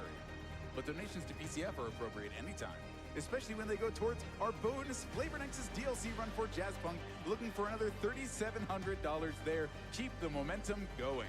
All right, thank you so much. And we have successfully cleansed the pits of despair. Seafin's so happy now. Yeah. Yeah, every one of these sub areas feels like it was named after a metal band. There's some really choice names here. I mean, Luna is like a troubled artist, so it makes sense, and this is her gallery. We have a very important guest appearing in just a moment. Yeah. We're gonna go say hi to our favorite friend ever. Yeah, he lives in the basement here. His name is Jacob. Hi, Jacob. Hi, Jacob. Jacob is just vibing. Yeah, he's just hanging out here, just wiggling. He'll wiggle towards you slowly, but he doesn't hurt you. Bye, Jacob. Bye, Jacob.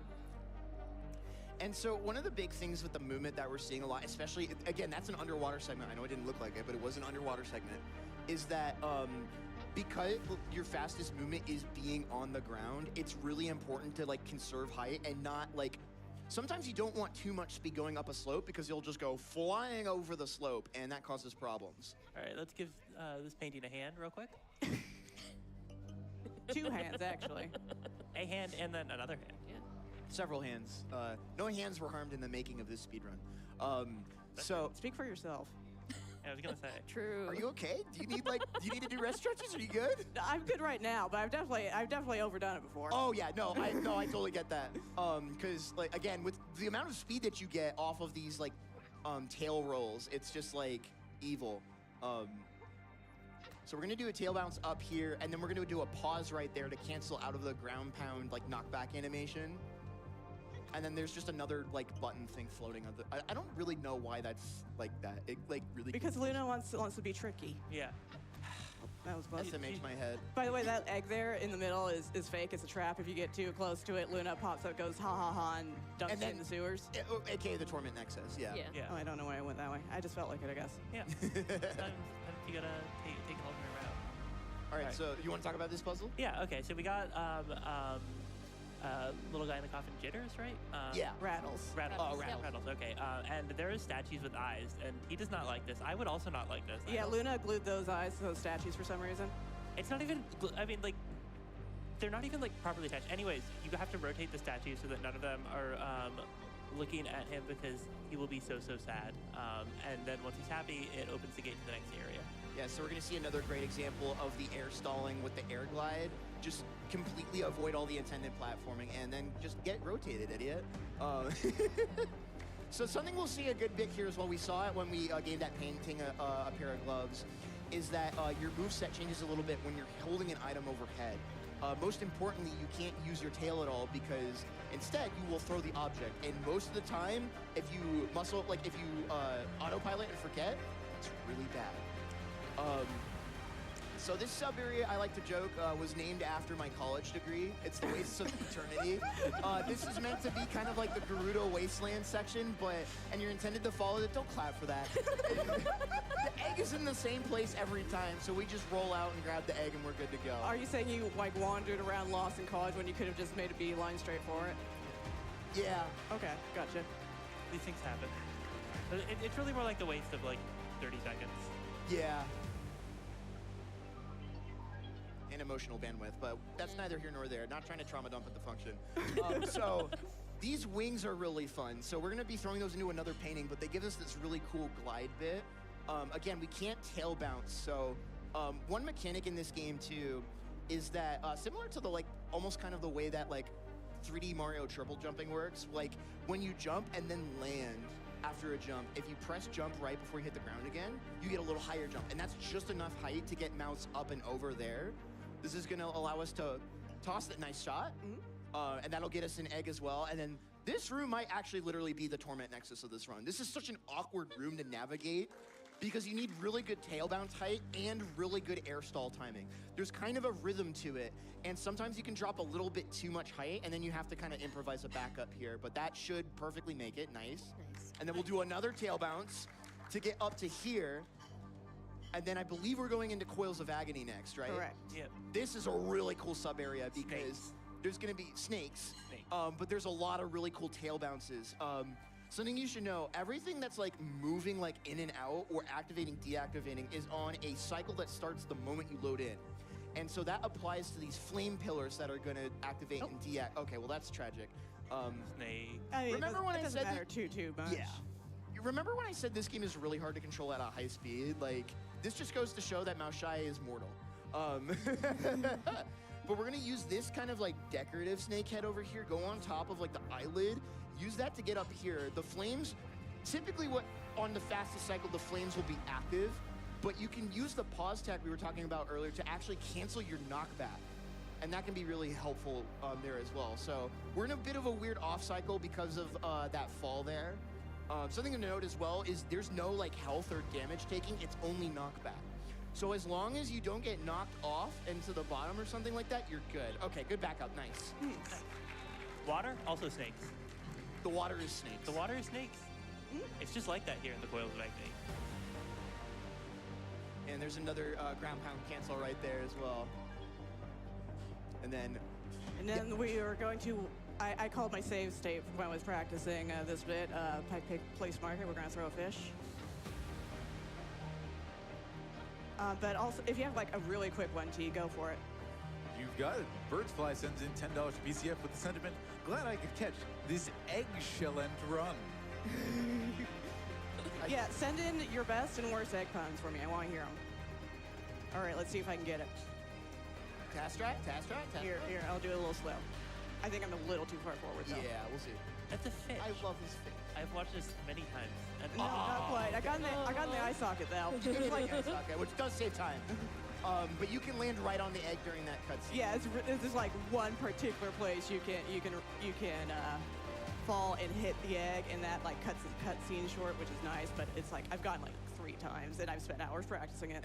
And that's the end of the art gallery. We're going to what I think most people would argue is probably like the coolest like world in the game. We're going to the Airborne Armada, and the sort of concept of the level is we're inside this giant sentient airship shark fish thing.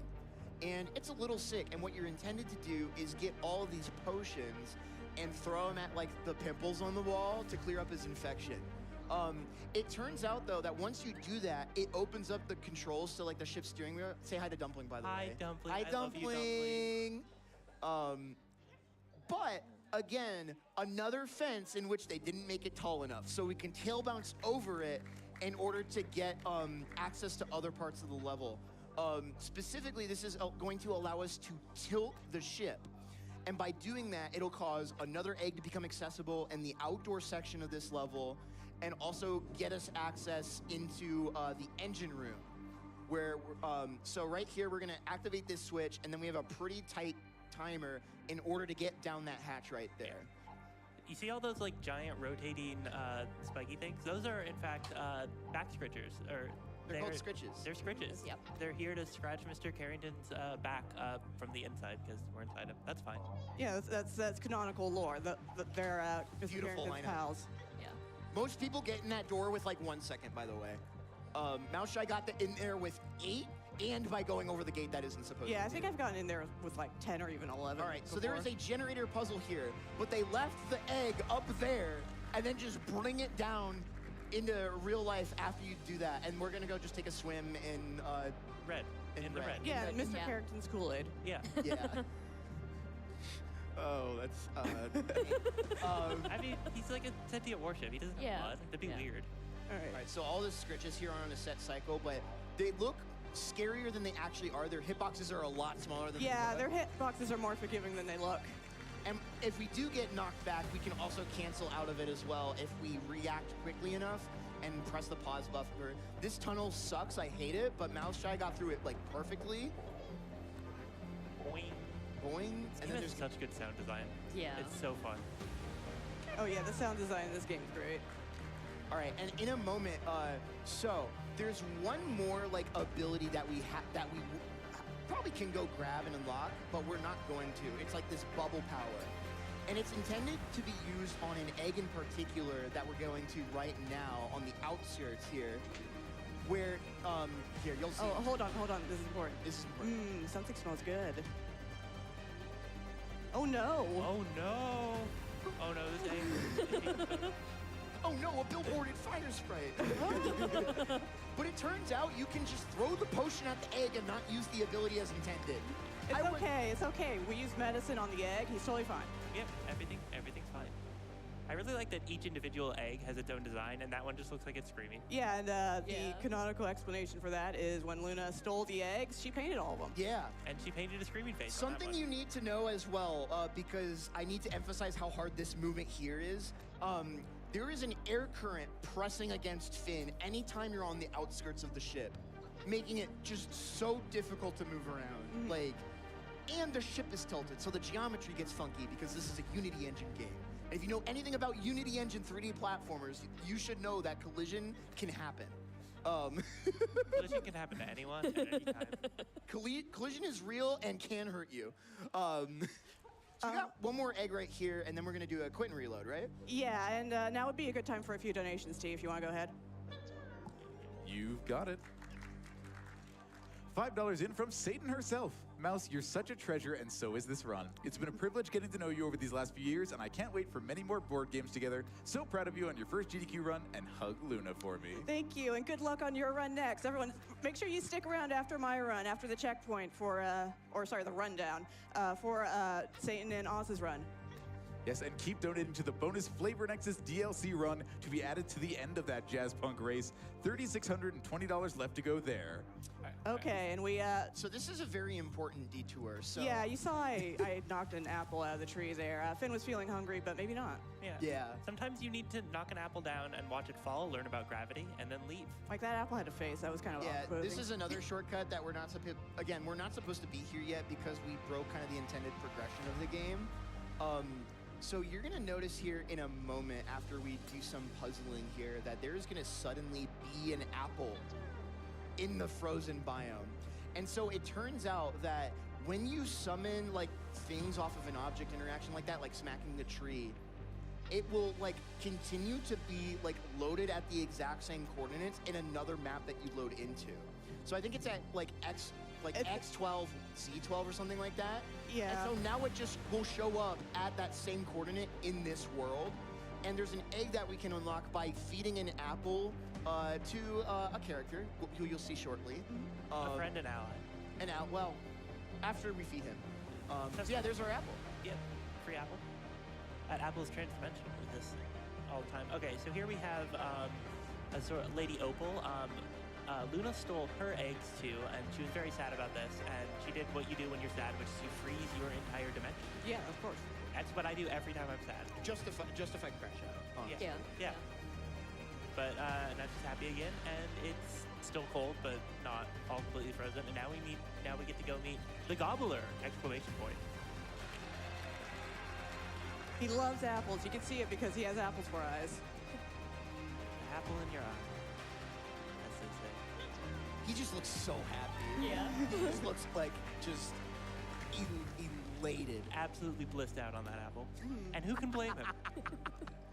All right, so this area is a little more chill, so T, go ahead and give us a few more donations.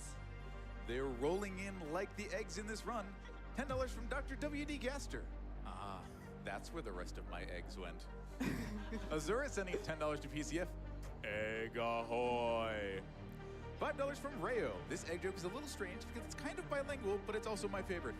A Frenchman goes to a restaurant and orders an egg. The waiter asks if he's sure, and the Frenchman responds, yes. In my country, one egg is enough.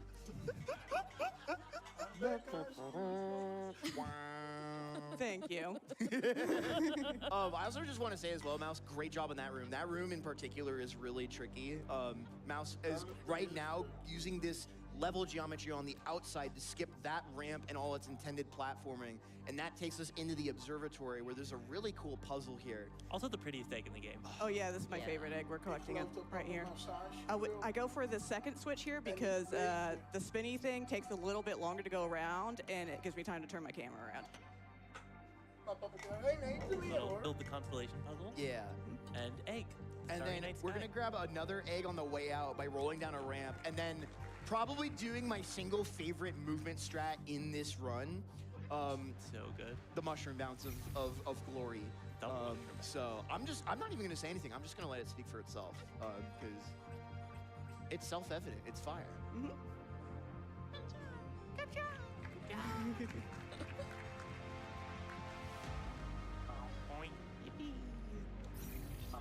Did I? Yes, I did. Yes! Let's go. So we just maintained the momentum from the first mushroom bounce pad into the second, and it stacked and just sent us flying. Oh, I love that strat. And then now that we're up there, we can go all the way to the top and skip this platforming section because we are doing things the wrong way. And let's see if we can get the dialogue box setup thingamajig that I think is impossible. If I was a little more to the left, that's okay. You can talk to the snowman as you get the egg, and it gives you movement a little faster. And then we have a very important guest here. Yeah, this is Mr. Big Star. He is stuck to the floor, so we need to give him some helpful acupuncture. Make nice, appreciative noises. Oh, last one here. And now he must go because people need him. Bye. Bye, Mr. Big Star. Sorry, I swallowed a French horn when I was 5. Anyway, that's gonna get us an egg, and we're gonna be moving on here. That explains so we're at, yeah, I know. Huge lore bomb, by the way. So we're at 36 out of 40 eggs now. We are almost done with the all eggs run, so we are coming up towards the end of the run soon. But that doesn't mean like it's just like a free ride to the end. We've got some pretty tricky strats saved just for the end of the run, just because of the way the routing ends up working out. So this next egg here is going to be the last egg in this area, and then we're doing our final save and quit to do a little bit of cleanup. And for this egg here, once we open the way, basically you got to do some big long jumps in order to dodge past some very angry Porygons who want to hyperbeam you. This is really tricky. Yeah. This is probably the biggest run killer for me when I first started running. Those lasers will just snipe you off the platform. It is so rude. You're supposed to go to another sub area and do some puzzles to like knock those lasers out, or drop some pillars in to block the lasers, I think. No, it makes the lasers friendly and also drops some pillars down to make the platforming easier. Right. It's been a while. Mighty Wall time. Yes. Hi, Mighty Wall. Hi, Mighty Wall. So you're supposed to hit this guy right when you get your tail in order to access the first area, but we just kind of skipped that by going over the waterfall in the beginning. So we hit him now. He's sideways now. And then we see Luna again.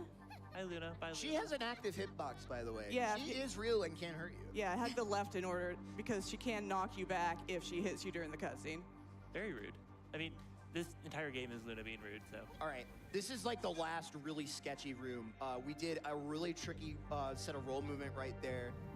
This is gonna unlock us an egg down here, and this is normally kind of like the hidden exit to this part of the puzzle, but it's active from both sides. So we get that egg. Yeah, definitely worth clapping for that one. And then we have like, where do we even begin with this? Like, the gap crossing here is really tough. You miss a little bit of movement, you just fall into the pits of despair. Wait, no, that was a different area. Sorry. Well, you're still despairing because this is the end of the run. If you're on PB pace suddenly, and you're suddenly falling, you're very sad. One more boost right here. There's going to be this egg, and then there's going to be one more egg that we grab. Yeah, and so the get ready on time. Yeah. Yep. It's going to be in this iceberg section, which is normally how you're supposed to get into the ice world, but we're doing everything backwards. Yeah, so time is going to be the moment I touch this egg up here. Yeah, get ready on time. Oh. If I can get in the hole. And time. Yeah. 27:36 on your RTA. Okay. Solid RTA, yeah. Great job. I cannot emphasize enough how goddamn hard that run is, okay? Yeah. Can we get one more from Mouse for that? Thank you so much. And now here's the crazy thing. Because of your all's generous donations, Mouse Shy is going to do something even harder. Are you ready, Mouse Shy? Yeah. Okay, so, Jackson, do you want to explain the incentive? Yeah, so Hug Luna. So because the category of all eggs doesn't require, there's no egg that you get for confronting Luna and doing that boss sequence. Go ahead and start time on the incentive. Yeah, go ahead. You don't have to deal with Luna in this category.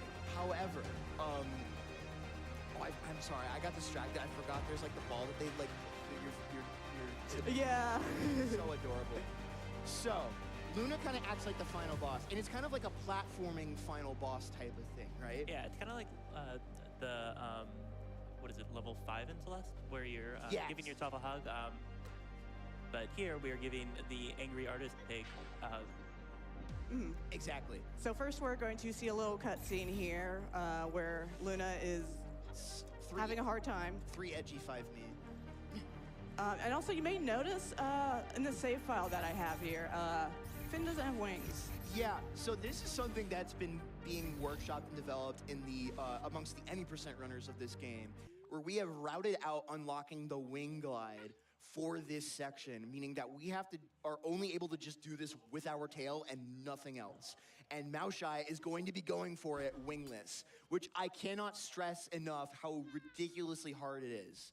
You've seen how fast the movement is. We're gonna be going down narrow corridors and platforms, dodging projectiles and scritches and stuff that'll knock us out of the way. And if you fall in to the pit, you have to start the whole movement chain all over again, so.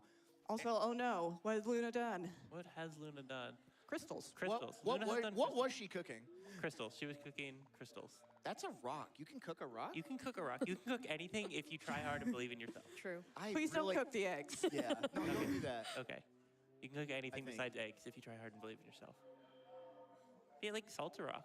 You can cook with salt. You can also probably. I guess that is a rock. It's more of a mineral though, right? Like. Rocks is like kind of an. Okay, so this is focus time for me, so. Yeah, I'll take it away from have here. it. Yeah, here we go. Those eyes are so big and wet. Yeah. Hate that.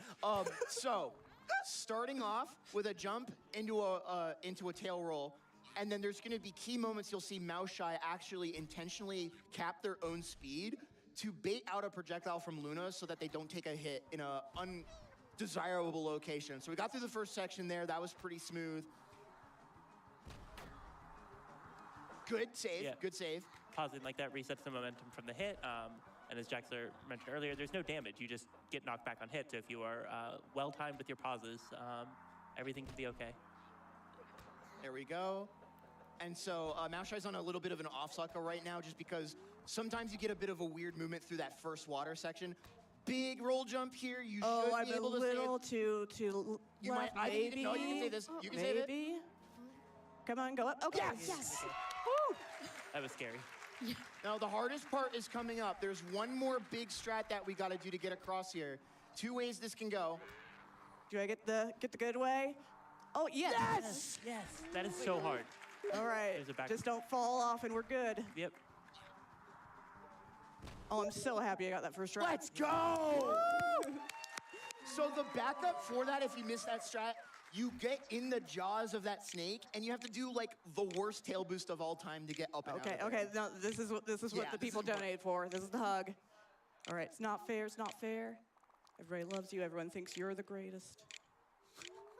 Nobody likes me.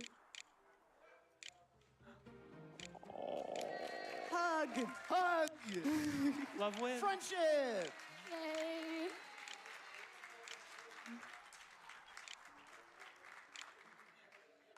And that is Cavern of Dreams. Thank you, everyone. Thank you for donating for that incentive. I'm so happy I got to show it off. I'm so happy I got it first try. I've been practicing that more than the run. It's that hard, I swear. Okay, so since I know we need to move things along here, I'm just going to give a couple quick shout outs. First off, I'd like to shout out the Caverns of Dreams speedrunning community. When asked how I could spice up the Luna fight for the incentive, they suggested I learn wingless. Great suggestion.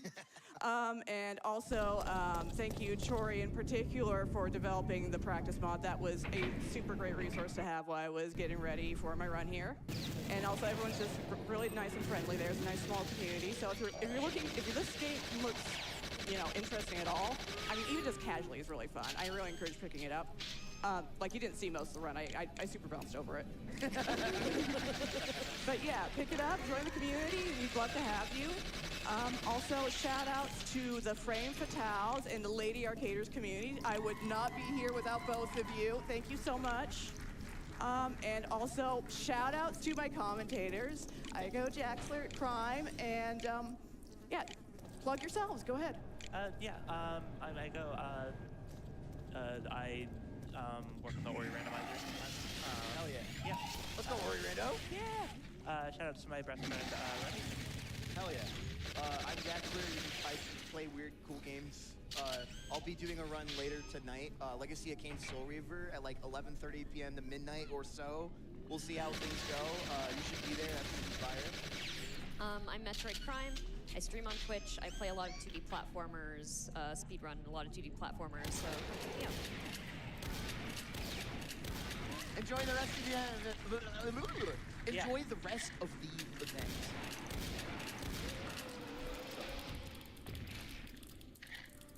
Thank you so much again to Mouse and her amazing team and their amazing team for that fantastic run of Cavern of Dreams.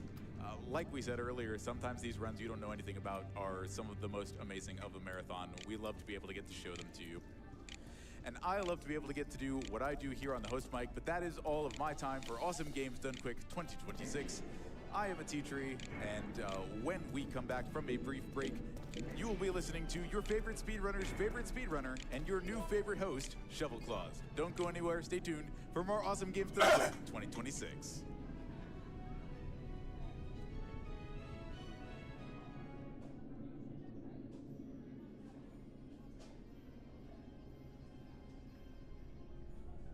Surrendering! Done just back. Oh my gosh, you need to complete this. And then we're gonna go for the Sonic!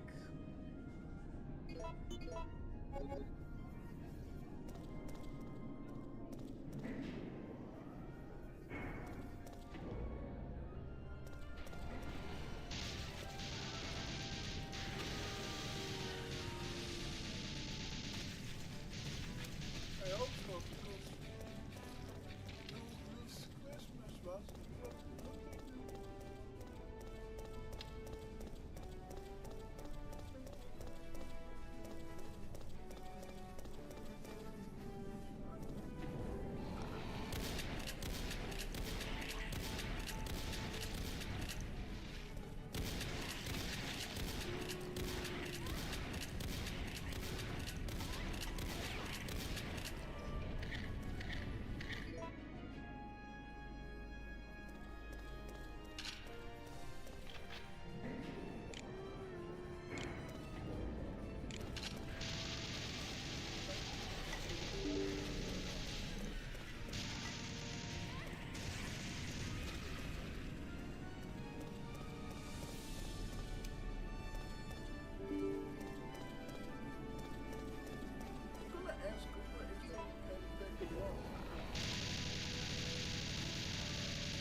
Also, Goober shit. I want to set the screen about this.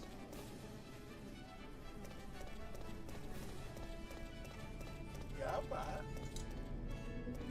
ik wou van Leon gezegd, you don't tell me that.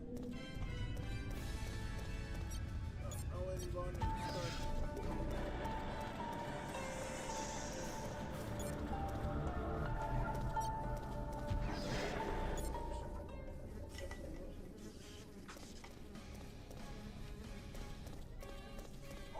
wel voor het glas water, papa. Krijg ik het voor niks?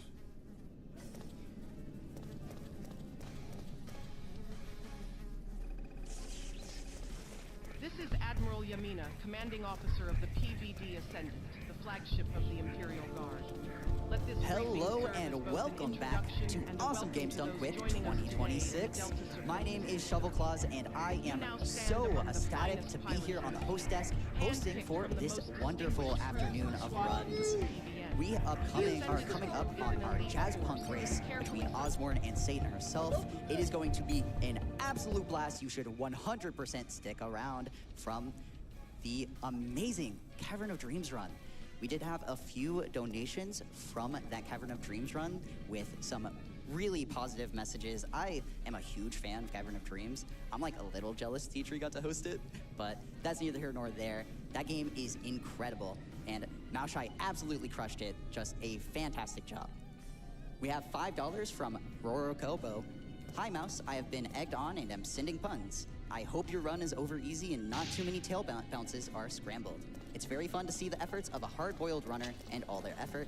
After all, to make an omelet, you have to break a few eggs. Hope you enjoyed the yolks and have a wonderful run, less than 3.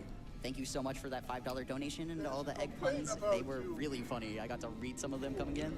Y'all are amazing. We also had $50 from Marsh.bit. Simple message.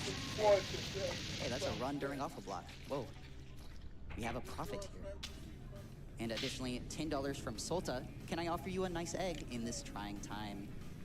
We appreciate the egg. We appreciate the $10 as well. All of your generous donations have gotten us only $9,000 away from $200,000 on day 2.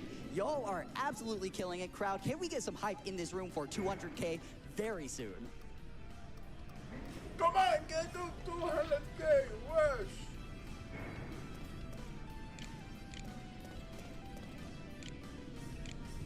I won't lie to you. At the end of that Cavern of Dreams run, I slightly teared up, and then I looked at the donation total. A tear rolled down my eye. Cheek. I'm not kidding. Ja, en dat ergens is Kumba's fix. I'll be so line FM.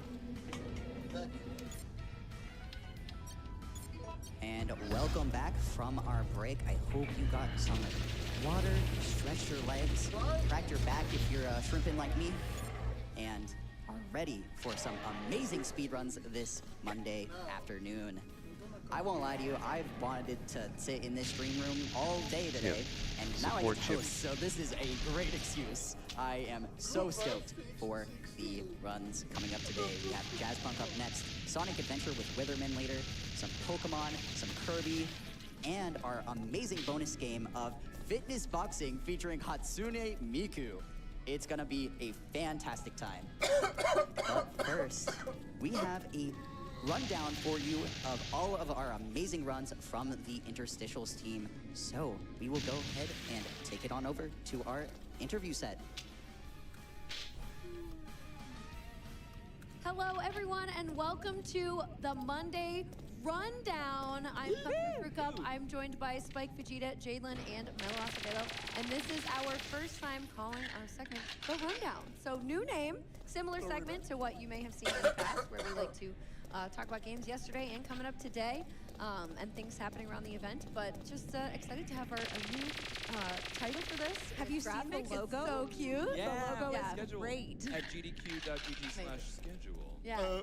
Yes. So go check that out anytime, because we have things we're going to talk about. So speaking of the schedule, things that happened yesterday, some of the runs. Let's just go down the line. Mello, what did you love from yesterday? I absolutely adored Split Fiction with Professor Birch. Oh my god. And it was and Blackheart and Wings. Gabby, of course. How it's Split Fiction. There have to be 2 people there. It was awesome. What about you, Jalen? Super Mario World Backwards with Author Blues was phenomenal, extremely funny, just such a great watch. I agree. Spike? Yeah, Off is a treasure. And I will throw out, speaking of treasure trove, Shovel Knight, King of Cards, by Dan VP. I got you on the couch for it. It was wonderful. Please do. Excellent commentary, by the way. And I, of course, loved Luigi's Mansion. It was awesome. They had the incentive to upgrade to 100%, which was very cool. So we got to see the whole game. And they just barely hit that the money mark. Dude, the money mark. It's so stressful waiting for that. Yeah. So that was awesome. Super, super fun. And then we also have other things going around the event. So whether you are here or not, you should attend because there's some cool stuff going on. If you are here right now, let's check out some pictures of stuff that's happening around the hotel, around the So we have, of course, Prevent Cancer. There's a tree that you can fill up. Here's some of our awesome volunteers that we have. There's a practice room, of course, all kinds of things happening in there. There's so many details in all these pictures. I love them. You should really look through the photo album and catch so much. Was this the fashion panel? The from fashion panel.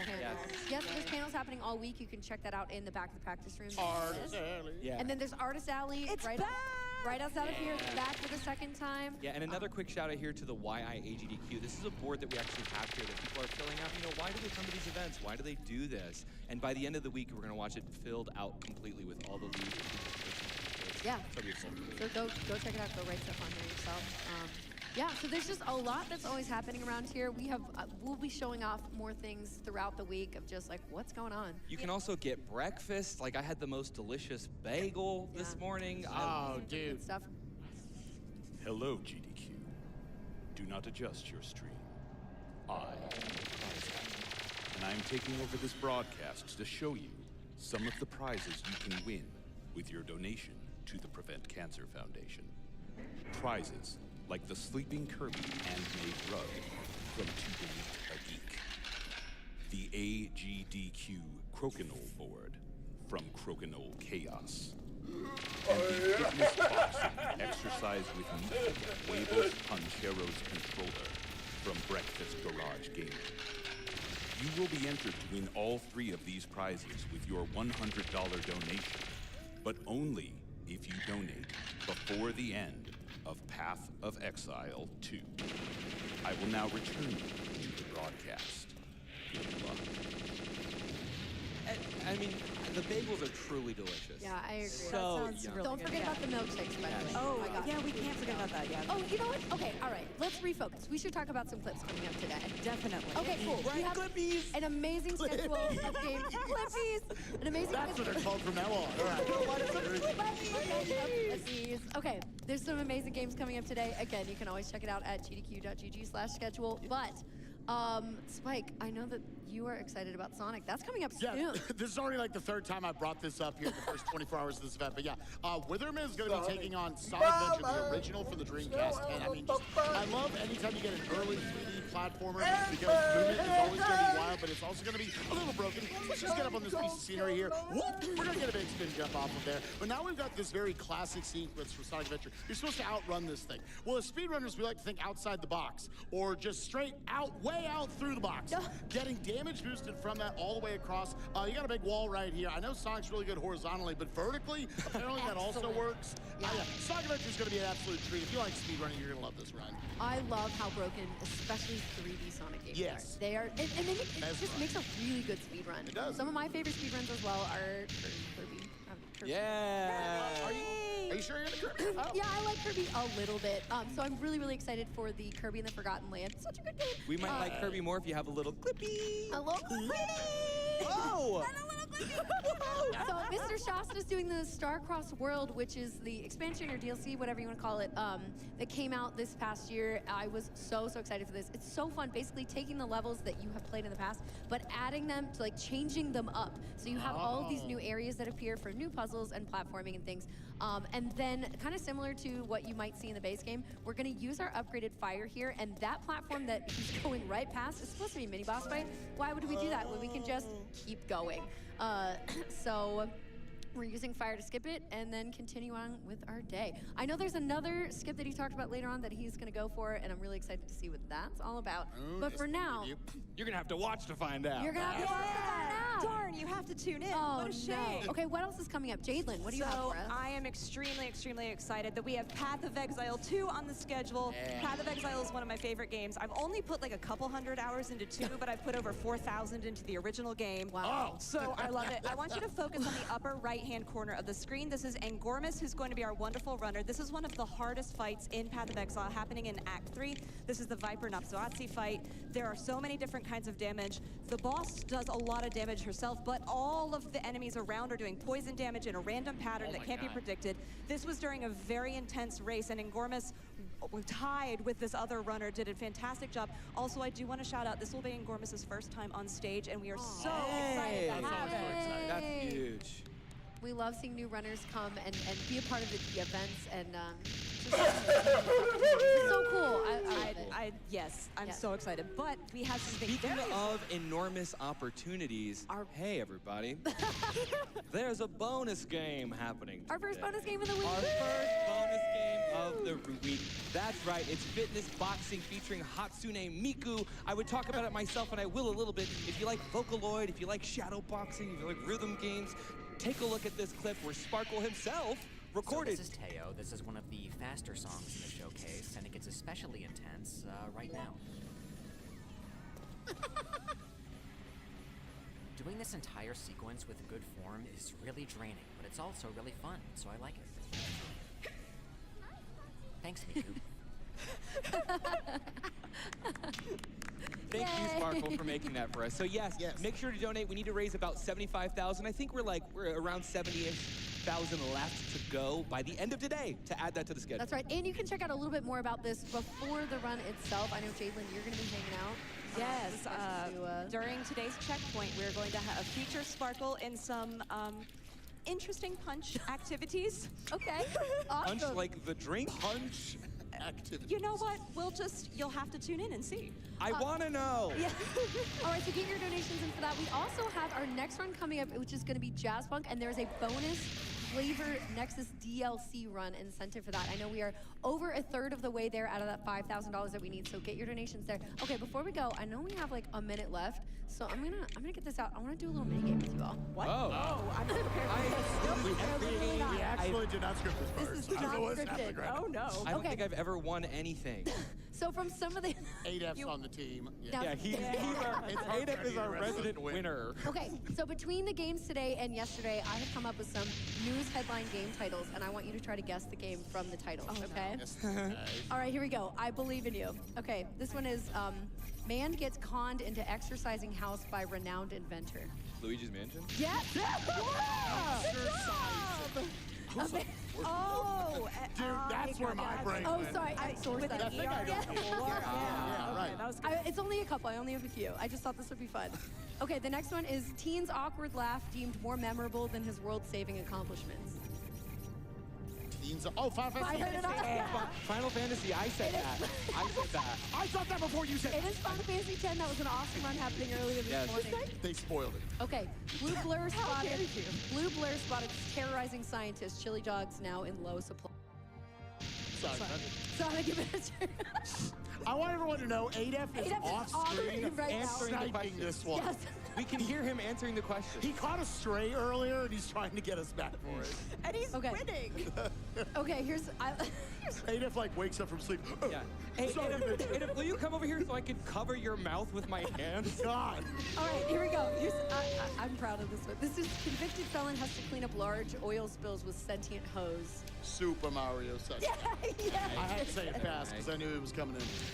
All right, okay, two more. Tiny Ball fights God again, rewarded in snacks. Kurt? It is Kirby. Hey, Yay. that's 2 for Mello. Count it, 2. And again, that one's coming up in later this afternoon. It's gonna be great. Okay, here's our last one, and then we'll let you go.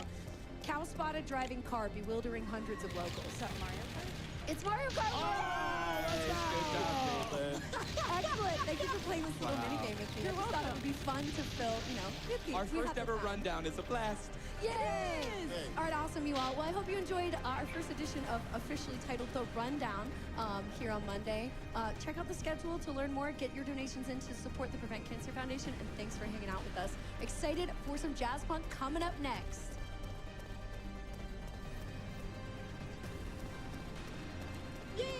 thank you so much for that rundown of our amazing schedule team. We are getting set up for that Jazz Punk race between Osborne and Satan, but stick around, it will be sooner than you know it. While we are waiting, let's have some really generous donations. $100 from Fuzzy the Mighty. What better way to start the new year than supporting cancer prevention? Can I get a hype? There you go. Good work, crowd. Briefly, I would love to touch on PCF's vision, a world where cancer is preventable, detectable, and beatable for all, reducing the cancer mortality rate, addressing all preventable cancers across all populations, making prevention knowledge and early detection services more accessible, and collaborating with their partners to maximize the effectiveness and reach of the prevention and early detection programs that they do. Prevent Cancer Foundation is a fantastic organization, really making a difference in the United States, and all of your donations are supporting that mission. Their vision is incredible. And all of those donations can also go towards our amazing incentives. We only have until the end of Jazz Punk to raise $3,258 for that bonus Flavor Nexus DLC run. Jazz Punk is a wild time. If you've never seen this game, you're gonna want to pay attention, and that DLC is just as fun. So get those donations in. You do not have much time. You gotta get racing on that, chat. Additionally, we only have until Sonic Adventure ends for some of these really awesome prizes. We have, for our Jazz Punk run coming up, a special developer postcard sent in by the developers themselves in order to celebrate this run. You cannot get that collectible anywhere else. That's an exclusive to this GDQ. You gotta get on this, only $5 minimum donation, and you can put them towards our DLC run incentive. Get yourself a little collectible, or at least the chance to win one. We also have a bunch of prizes for a $25 minimum dollar donation. For some of our Final Fantasy prizes, a beautiful painted stone, a shot glass set, and a music box, all 25 minimum. It's really great. I'm kind of sounding like Game & Shout up here. That's wild. Game & Shout's so cool. We also have $100 from Anonymous. Thank you so much for that very generous donation. Simply reading, good luck to all the runners. All of our runners are amazing and very much appreciate your support on their runs. $10 from Chris. Prizes. Very simple and straightforward donation, getting in the running for some of those really excellent prizes.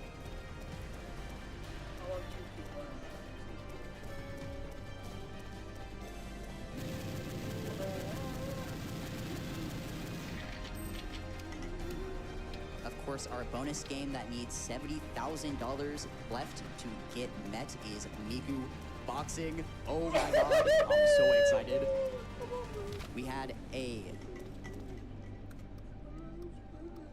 $10 donation from Lily's Dark Materials. Miku, Miku, that video plays on loop in my head. It's good. Thank you so much for that $10. Hopefully I did it justice. Chat already getting us just over $3,000 left for that Flavor Nexus DLC run. You do not have much time left once the Jazz Punk run starts.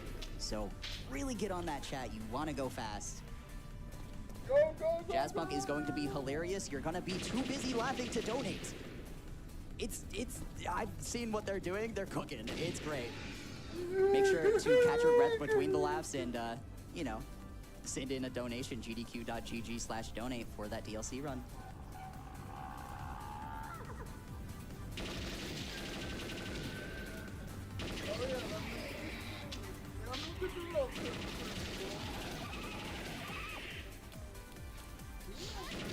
We also had $25 from Anonymous. Long-time watcher, medium-time donator. Lost my mom to cancer a couple of months ago. Thanks to GDQ and PCF for all you do. Hoping these donations help prevent others from being in this situation.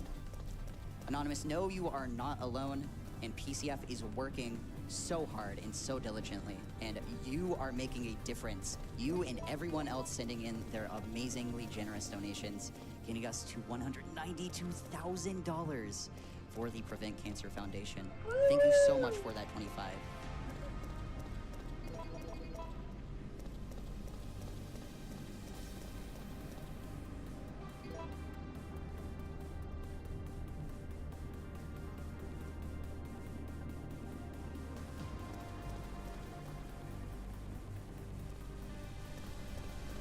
Our bonus game, of course, today is Miku Boxing. We still need $68,000 to go. Y'all are crushing it. We have until later in the day to meet that, but appropriately, we have a ton of bid wars open as well. So if you want to get some fighting in before that bonus game, we have plenty to donate for. And we had a $5 donation from Sly Dante. Well, as someone who follows a crocodilian cartoon speedtuber on Twitch, I feel it is my duty to donate towards the option to crocify the director in Jazzpunk. Good luck to the runners there and to all of the other runners of non-crocodile related games. That is a incredibly specific pool. Thank you for that knowledge. I feel smarter for it. And yes, Crocify in the lead with $70. It is near the end of the run. Chat, after you hit that Flavor Nexus DLC run, you can make a difference. Save is lagging behind at $5, but it is never too late to save people if PCF has taught us anything. Chat, y'all are doing amazing on this incentive. I'm seeing that bar go up. I'm amazed. $2,598 left to go on that Jazzpunk incentive for our DLC run. Keep it coming. We have until the end of Jazzpunk, so about 40 minutes to go. Get those donations in.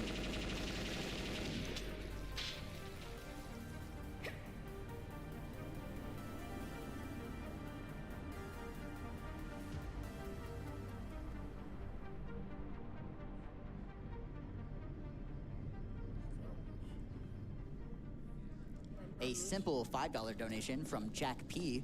I like Jazzpunk. It was in all caps. Very excited for our Jazzpunk run, as am I. It is going to be fantastic. Thank you for the 5.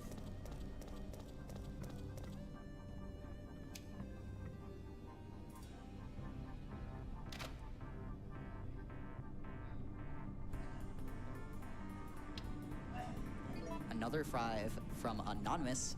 Take 5. Another simple message, another simple donation that is doing amazing work with that $5. Thank you so much. Chat is rushing on this incentive. The pace is amazing. We just crossed 50% to that donation incentive. $2,751 to go. Are raised $2,248 to go. Y'all, numbers are hard, but clearly not for you. You're raising so much money. Like, hello?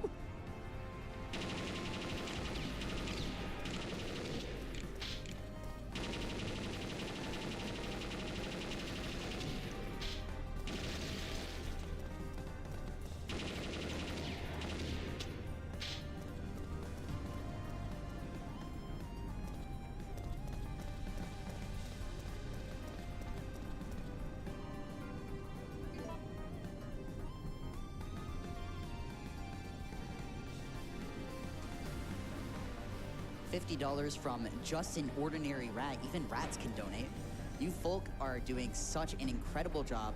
It inspired me to go check in all the cracks and crevices in the couch and chair in the Farmer Gray's living room. I didn't find any snacks, sadly, but I did find more of those shiny crumbs, so I thought I'd pass those on to you for all of your hard work. Thank you, Rat. Very appreciated. What a generous donation. Clearly, whoever you're crashing the place of has a lot of money in those cracks. $50 is incredibly generous. Thank you so much.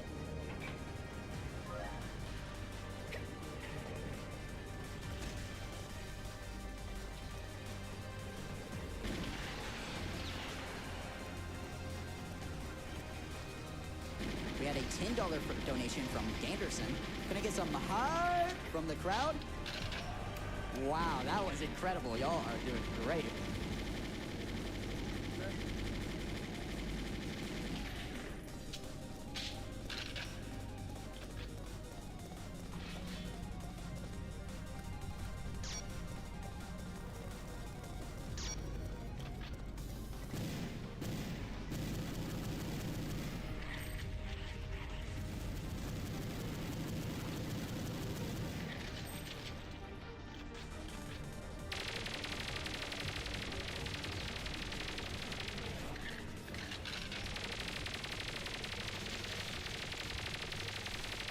if you are hanging out in chat while we get set up for that Jazzpunk run, make sure you're following and subscribe to the channel to help support Games Done Quick. All subs and bits help GDQ grow our community programming like Frame Fatales, Like in a Flash, and Hotfix, and unlocks the best emotes on Twitch. Type !sub in chat for more information, and thank you for helping us support so many charities and communities all year around. GDQ really has some great emotes. I'm not even lying with that one. Shout out to the spin emote. Can we get some spins in chat, maybe? I would love to see that chat fill up with the velocity spinning emote.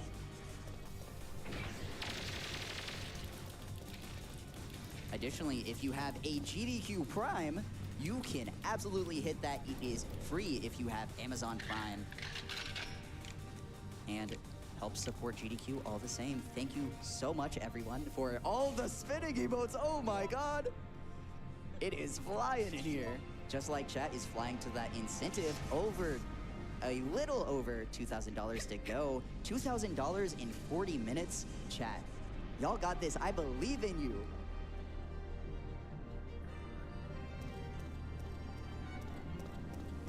That $2,000 will get us to $196,000 for the Prevent Cancer Foundation raised. We are racing towards $200,000. We're gonna hit it in no time if you guys keep running with this incentive. Thank you so much, chat.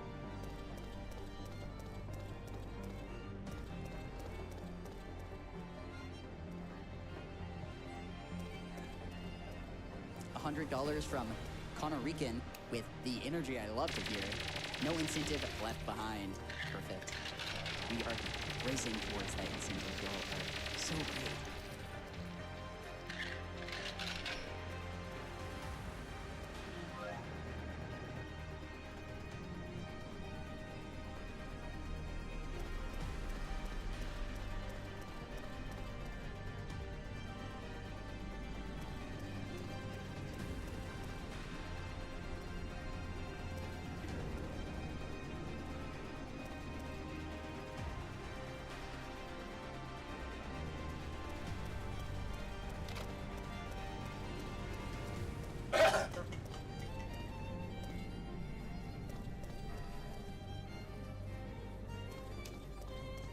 All right, everyone. Bzz, bzz. Incoming transmission. Special Agents Osborne and Satan herself engaged in mission. Special Agent Race. Mission begin in 3, 2, 1. All right. Hello, everyone. I hope you're all doing well on this fabulous Monday afternoon. My name is Osborne. Hello, I'm Satan herself. And this is Jazzpunk, a special agent. Before we begin, we have two wonderful people here on the couch with us.